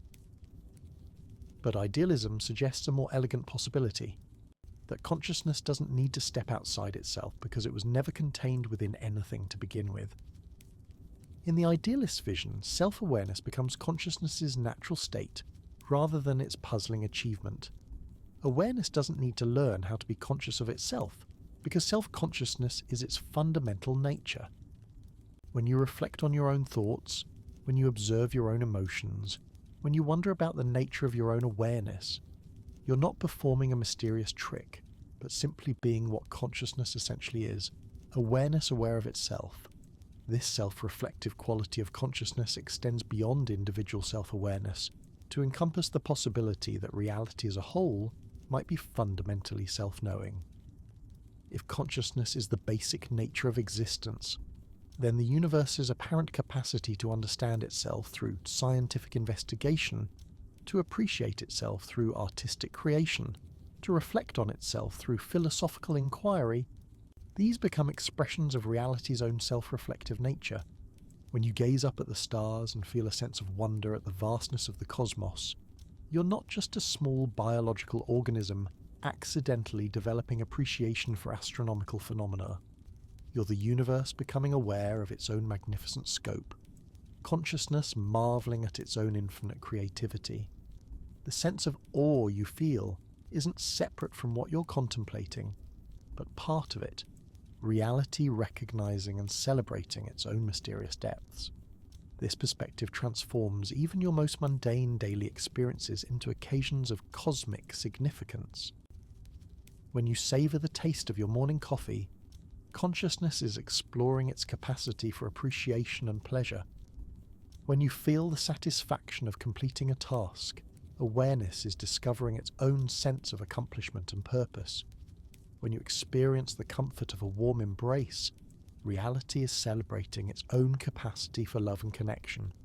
The idealistic vision doesn't make ordinary life less ordinary, but reveals the extraordinary nature that was always present within the ordinary. Every sensation, every thought, every moment of experience becomes a window into consciousness's own infinite nature, a glimpse of awareness exploring its own boundless creative potential. But idealism also acknowledges the genuine challenges and limitations that characterize individual experience. If consciousness is fundamental and naturally self-knowing, why do we often feel confused, limited, uncertain about our own nature and the nature of reality? Why doesn't infinite awareness immediately recognize itself in every finite perspective? Some idealistic traditions suggest that consciousness voluntarily limits itself, taking on the appearance of finite perspectives in order to experience the joy of discovery, growth, and understanding. Like an actor who becomes so immersed in a role that they temporarily forget their true identity, consciousness might assume individual forms so completely that the rediscovery of its universal nature becomes a genuine journey of awakening. Others propose that consciousness is inherently creative and dynamic, always exploring new possibilities, always pushing beyond current limitations. From this perspective, the experience of limitation and uncertainty isn't a problem to be solved, but an essential aspect of consciousness's creative self-exploration. Your questions and confusions become opportunities for awareness to discover new dimensions of its own nature. Still others suggest that what we experience as individual limitations reflects consciousness appearing to fragment itself into countless perspectives, each offering a unique contribution to the whole. Your particular viewpoint, with its specific challenges and insights, adds something irreplaceable to reality's comprehensive self-understanding. The fact that you don't have access to all knowledge, all perspectives, all possibilities, this becomes a gift rather than a limitation. As your thoughts continue to slow and your breathing deepens into the rhythm of approaching sleep, let these idealistic contemplations settle into your awareness without forcing any particular conclusions or commitments. The beauty of philosophical exploration lies not in reaching final answers, but in opening new possibilities for understanding and experience. The idealistic vision offers itself as an invitation rather than a demand, a way of seeing rather than a set of beliefs to be accepted or rejected. Whether consciousness is literally the fundamental nature of reality, or simply one beautiful way of understanding our existence, exploring this possibility can enrich your relationship to your own experience and to the world around you. When you encounter moments of beauty, when you feel moved by art or nature, when you experience the deep satisfaction of understanding or the joy of genuine connection with another person, you might sense these not merely as personal psychological events, but as glimpses into the fundamental nature of reality itself. Consciousness celebrating its own creativity, awareness appreciating its own infinite potential for meaning and beauty. Your struggles and challenges, too, find new meaning within this idealistic framework. Rather than being obstacles to overcome or problems to solve, they become opportunities for consciousness to explore new territories of experience, to discover new dimensions of resilience, compassion, and understanding. Every difficulty you face, every limitation you encounter, every question that puzzles you becomes part of reality's own journey of self-discovery. The people you love, the relationships that matter to you, the connections that bring meaning to your life, these aren't just arrangements of separate individuals, but expressions of consciousness meeting itself. Awareness recognizing awareness. The fundamental unity of reality celebrating itself through the beautiful appearance of relationship and communion. Even your solitude, those quiet moments when you're alone with your own thoughts and feelings, these become not isolation but intimacy. Consciousness spending time with itself. Awareness exploring its own depths in the gentle privacy of individual reflection. You're never truly alone because you're always in the company of the consciousness that constitutes your deepest nature. The night that surrounds you now, whether literal darkness outside your window or the metaphorical darkness of approaching sleep, becomes not empty space but the infinite potential from which all experience emerges. Like the darkness of rich soil from which flowers bloom, or the darkness of the womb from which life emerges, the darkness holds all possibilities, all potentials, all the infinite ways that consciousness might express itself. Your dreams, when they come, will unfold within this same awareness that now contemplates these idealistic possibilities. The landscapes you'll travel, the characters you'll meet, the stories that will unfold, all of these will emerge from consciousness itself, awareness demonstrating its own creative power to manifest entire worlds of experience. In dreams, the boundaries between inner and outer, between self and other, between possible and actual, become beautifully fluid. Perhaps this nightly experience of creative dreaming offers the clearest glimpse into what idealistic philosophers suggest might be the nature of all reality. Just as in dreams you're both the dreamer and everything dreamed, both the author and all the characters, both the creator and the entire created world, so too might waking reality be consciousness, dreaming itself into the infinite forms we call the universe. But unlike the private dreams of individual sleep, this cosmic dream is shared, consistent, governed by patterns we call natural laws, sustained by what some idealists describe as the infinite mind that dreams all finite minds into existence. You're both a character in this cosmic dream, and a point where the dreamer becomes lucid, aware of its own dreaming nature. The idealistic vision doesn't ask you to abandon reason or scientific understanding, but rather to recognize these as expressions of consciousness's own rational and investigative nature. When scientists discover the mathematical relationships that govern physical phenomena, when philosophers explore the logical structures of thought and reality, when artists reveal new dimensions of beauty and meaning, these aren't separate human activities, but consciousness exploring its own nature through multiple avenues of investigation and appreciation. Mathematics works because consciousness is inherently logical. Scientific investigation succeeds because awareness naturally seeks to understand its own patterns and structures. Art moves us because consciousness delights in its own creative expressions. Philosophy fascinates because awareness is naturally curious about its own fundamental nature. In this idealistic understanding, your capacity for wonder, your ability to be moved by beauty, your desire to understand and to love, these aren't accidental features of evolved biological organisms, but expressions of consciousness's own essential nature. You wonder because reality is inherently mysterious to itself. You appreciate beauty because consciousness naturally recognizes its own creative artistry. You seek understanding because awareness naturally desires to know itself more fully. The love you feel for others becomes consciousness loving itself through the beautiful illusion of separate individuals meeting and connecting. The compassion you experience becomes awareness caring for itself through the particular forms of your individual perspective and action.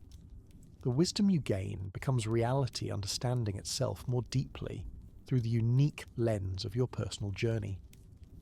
As sleep draws nearer, and these philosophical contemplations begin to dissolve into the flowing awareness of approaching dreams, rest in the recognition that whatever the ultimate nature of reality might be, you are intimately connected to it, perhaps even identical with it, in ways that ordinary thinking cannot grasp, but that direct experience might occasionally reveal.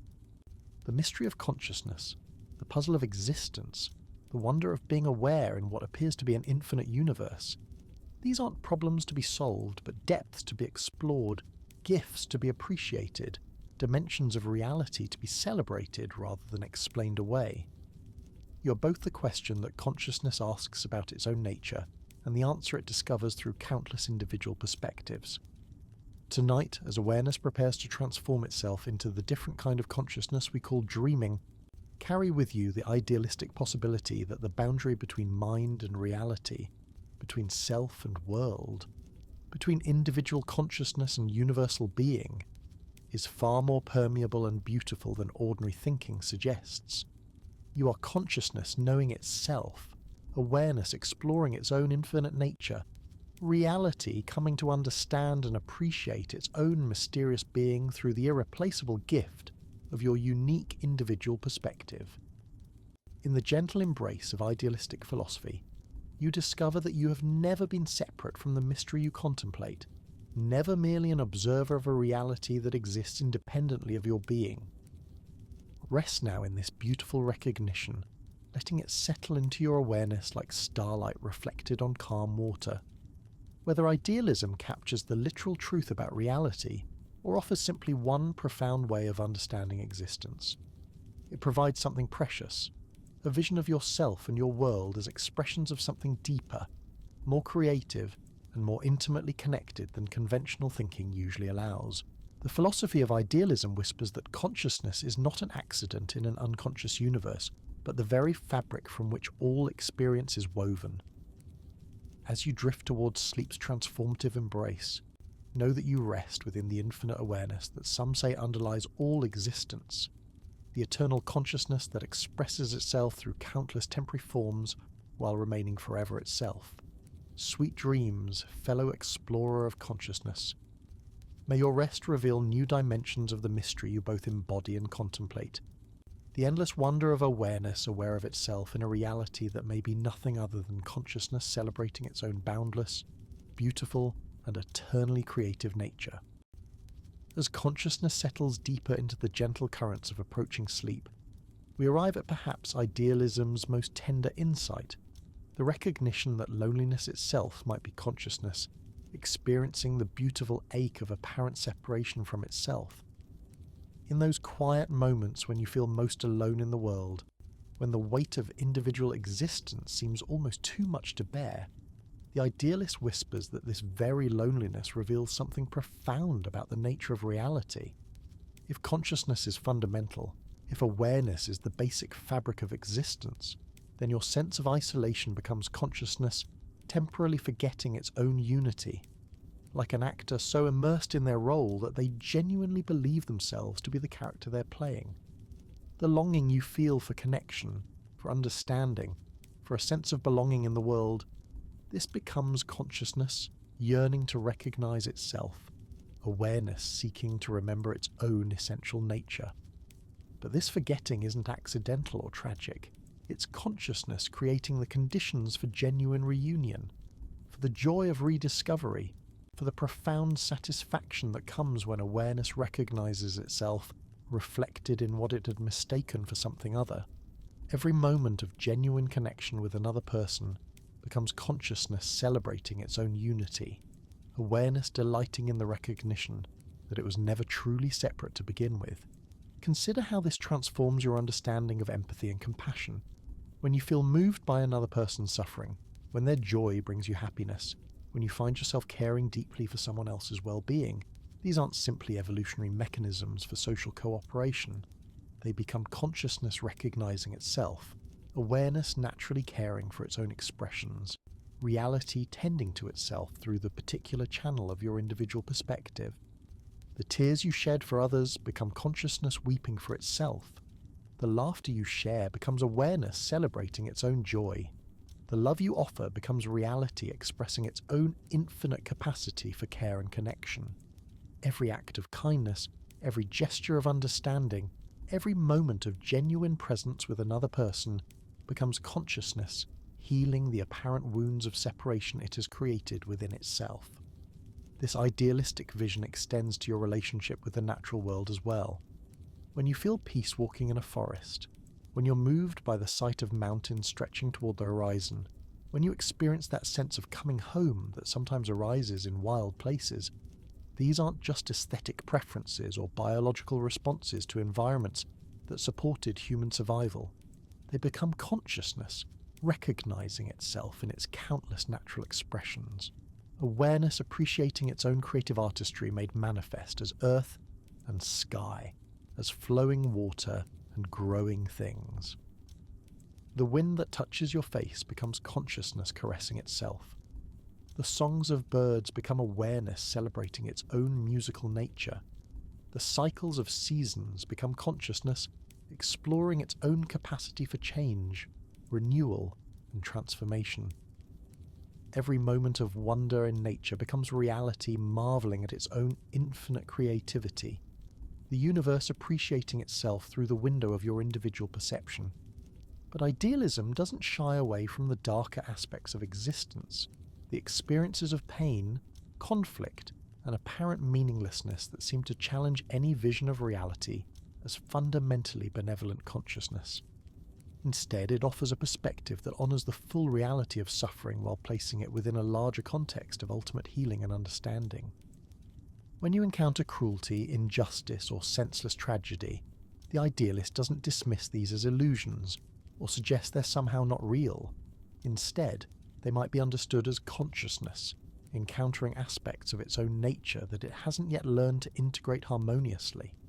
Awareness exploring the full spectrum of possible experience, including those dimensions that seem to contradict its essential nature of love and understanding. From this perspective, evil and suffering aren't external forces attacking consciousness from outside, but rather expressions of consciousness temporarily confused about its own nature. Awareness caught in patterns that create pain rather than joy, understanding rather than confusion. The healing of such patterns becomes not a battle against external enemies, but consciousness working to remember its own wholeness to integrate its own apparent contradictions into a more comprehensive and harmonious understanding.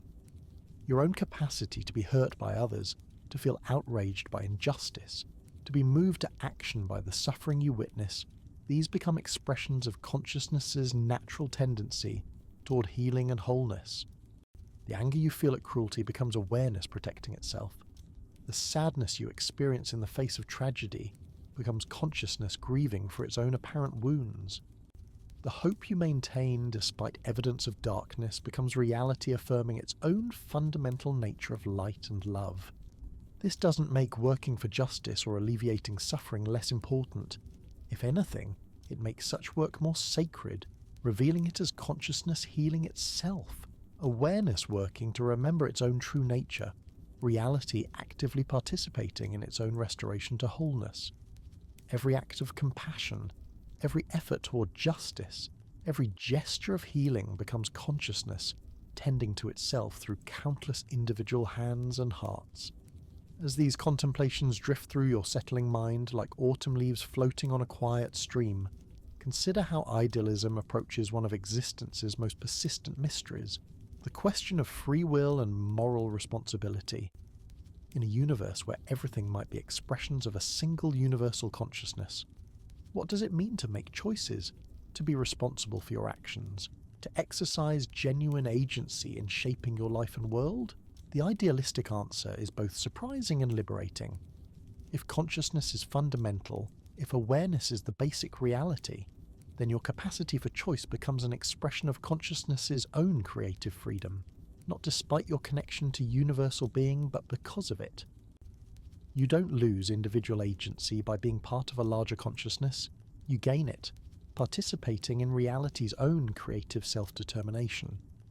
When you make a decision, when you choose kindness over cruelty, truth over deception, love over fear, you're not just exercising personal preference or following biological programming. You're participating in consciousness's ongoing choice to express its highest nature, awareness actively deciding to manifest its most beautiful possibilities. Your individual will becomes a unique expression of the universal will toward goodness, truth, and beauty. This understanding brings profound dignity to every moral choice you face.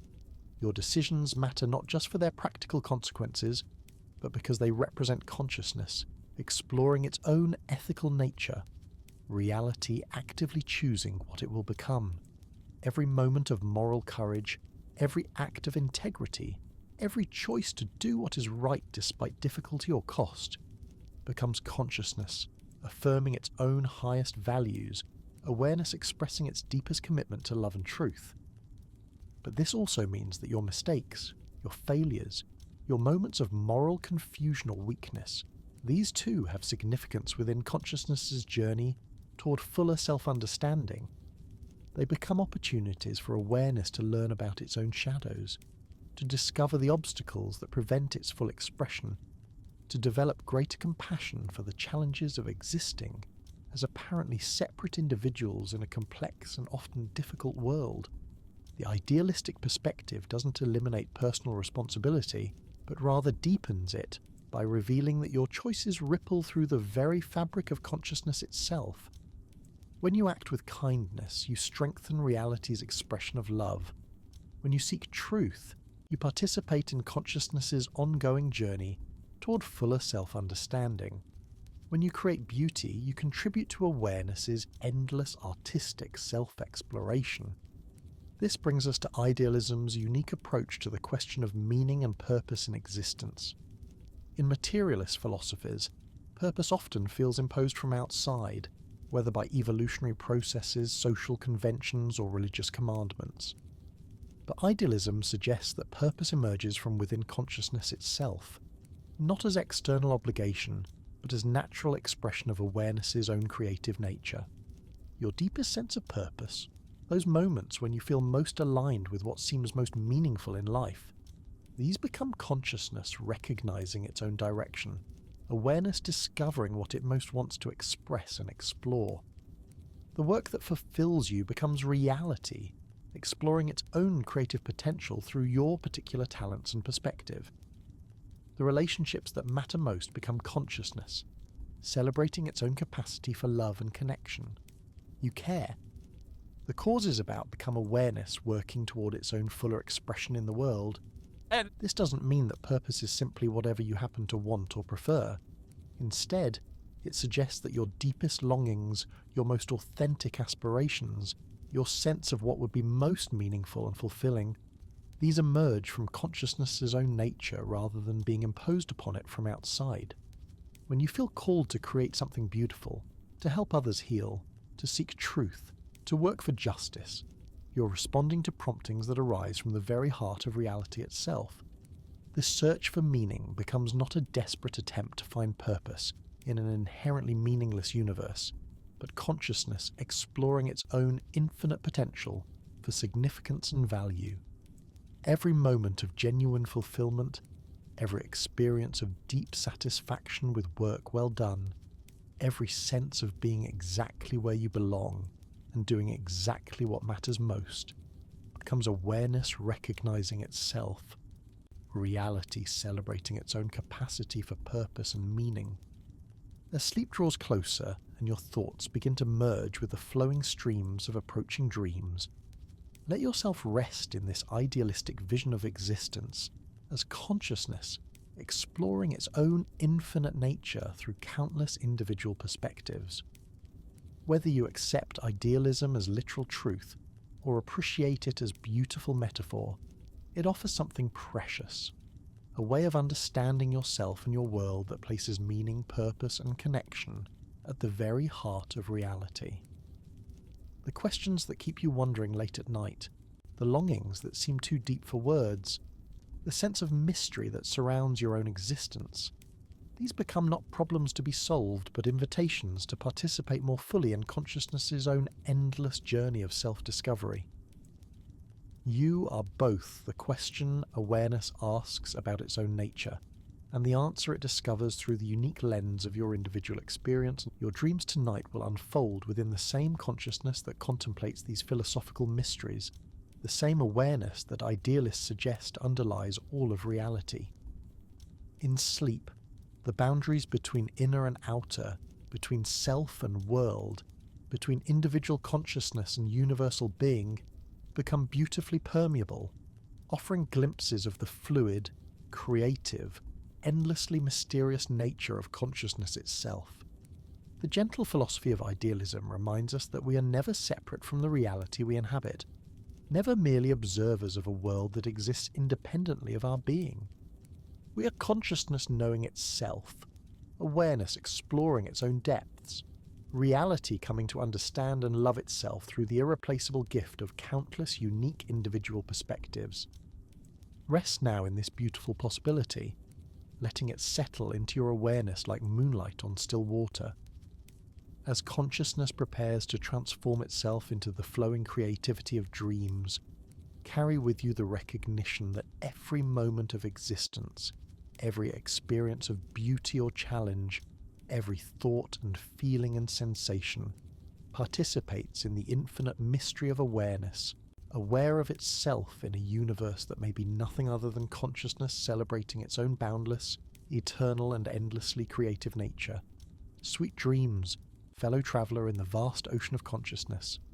May your rest be deep, and your dreams reveal new depths of the mystery you both embody and explore. The endless wonder of existing as awareness in a reality that welcomes you not as stranger but as itself, knowing itself through the beautiful, temporary and utterly precious form of your individual being. The gentle currents of idealistic thought carry us toward a final contemplation as consciousness prepares to fold itself into sleep's tender embrace. Throughout this quiet journey, we've explored how idealism suggests that the familiar world of solid objects and separate minds might be far more fluid and interconnected than our everyday assumptions allow. But perhaps the most profound gift of this philosophical tradition lies not in any particular doctrine or theory, but in how it transforms the very experience of being present in this moment.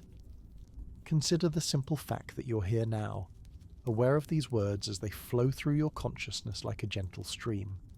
In the materialist view, this moment of awareness represents an almost miraculous accident. Billions of years of unconscious evolution somehow producing the spark of consciousness in a universe that remains fundamentally dark and unfeeling. But idealism whispers something different, something that places this very moment of your awareness at the center of reality's own self-understanding. If consciousness is fundamental, then this moment of your listening, this gentle settling into philosophical contemplation, becomes the universe paying attention to itself through the particular window of your individual perspective. The thoughts that arise and dissolve in your awareness, the sense of understanding that dawns and fades, the very capacity to wonder about the nature of existence, all of these become expressions of reality's own curious, creative, eternally self-exploring nature. This recognition doesn't make the moment more important by adding significance from outside, but rather reveals the significance that was always already present. Your awareness, right here, right now, as thoughts drift and settle like snow on quiet ground, this is consciousness knowing itself, reality being present to its own existence through the irreplaceable gift of your unique perspective. The room around you, whether bathed in lamplight or wrapped in darkness, becomes not a collection of separate objects arranged in empty space, but consciousness manifesting as the experience of being somewhere, of having a sense of place and presence.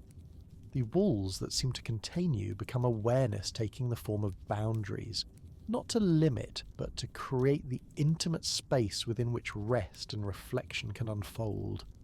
Your body, lying there beneath blankets or sheets, becomes not a biological machine housing consciousness, but consciousness itself taking physical form, awareness embodying itself in ways that allow for the particular kinds of experience we call touch, warmth, comfort, and rest. The boundary between your inner awareness and your physical presence dissolves into something more mysterious and intimate than ordinary thinking usually recognizes. This embodied consciousness extends to your relationship with time itself as sleep approaches.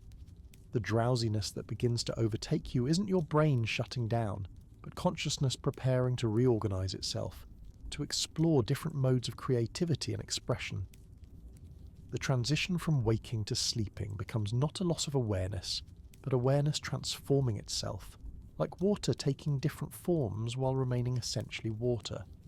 In this liminal space between day and night, between philosophy and dreams, idealism reveals its deepest invitation.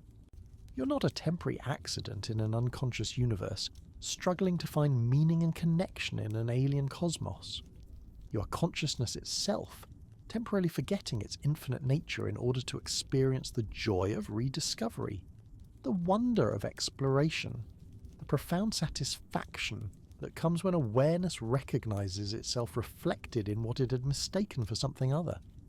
The love you've experienced in your life, the beauty that has moved you, the moments of understanding that have illuminated your journey, these weren't just personal psychological events, but glimpses of consciousness celebrating its own nature. When you've felt deeply connected to another person, when you've been moved by art or music, when you've experienced those moments of insight where everything seems to make sense, you are participating in reality's own joy at recognizing itself. Your struggles and challenges too find their place in this larger story. The difficulties you've faced, the questions that have puzzled you, the pain you've endured, these become consciousness exploring the full spectrum of possible experience, awareness learning about its own nature through even the most challenging circumstances. Nothing is wasted, nothing is meaningless, because every experience contributes to consciousness's comprehensive self-understanding. The mistakes you've made, the times you've felt lost or confused, the moments when you've acted from fear rather than love, these too have their place in the idealistic vision.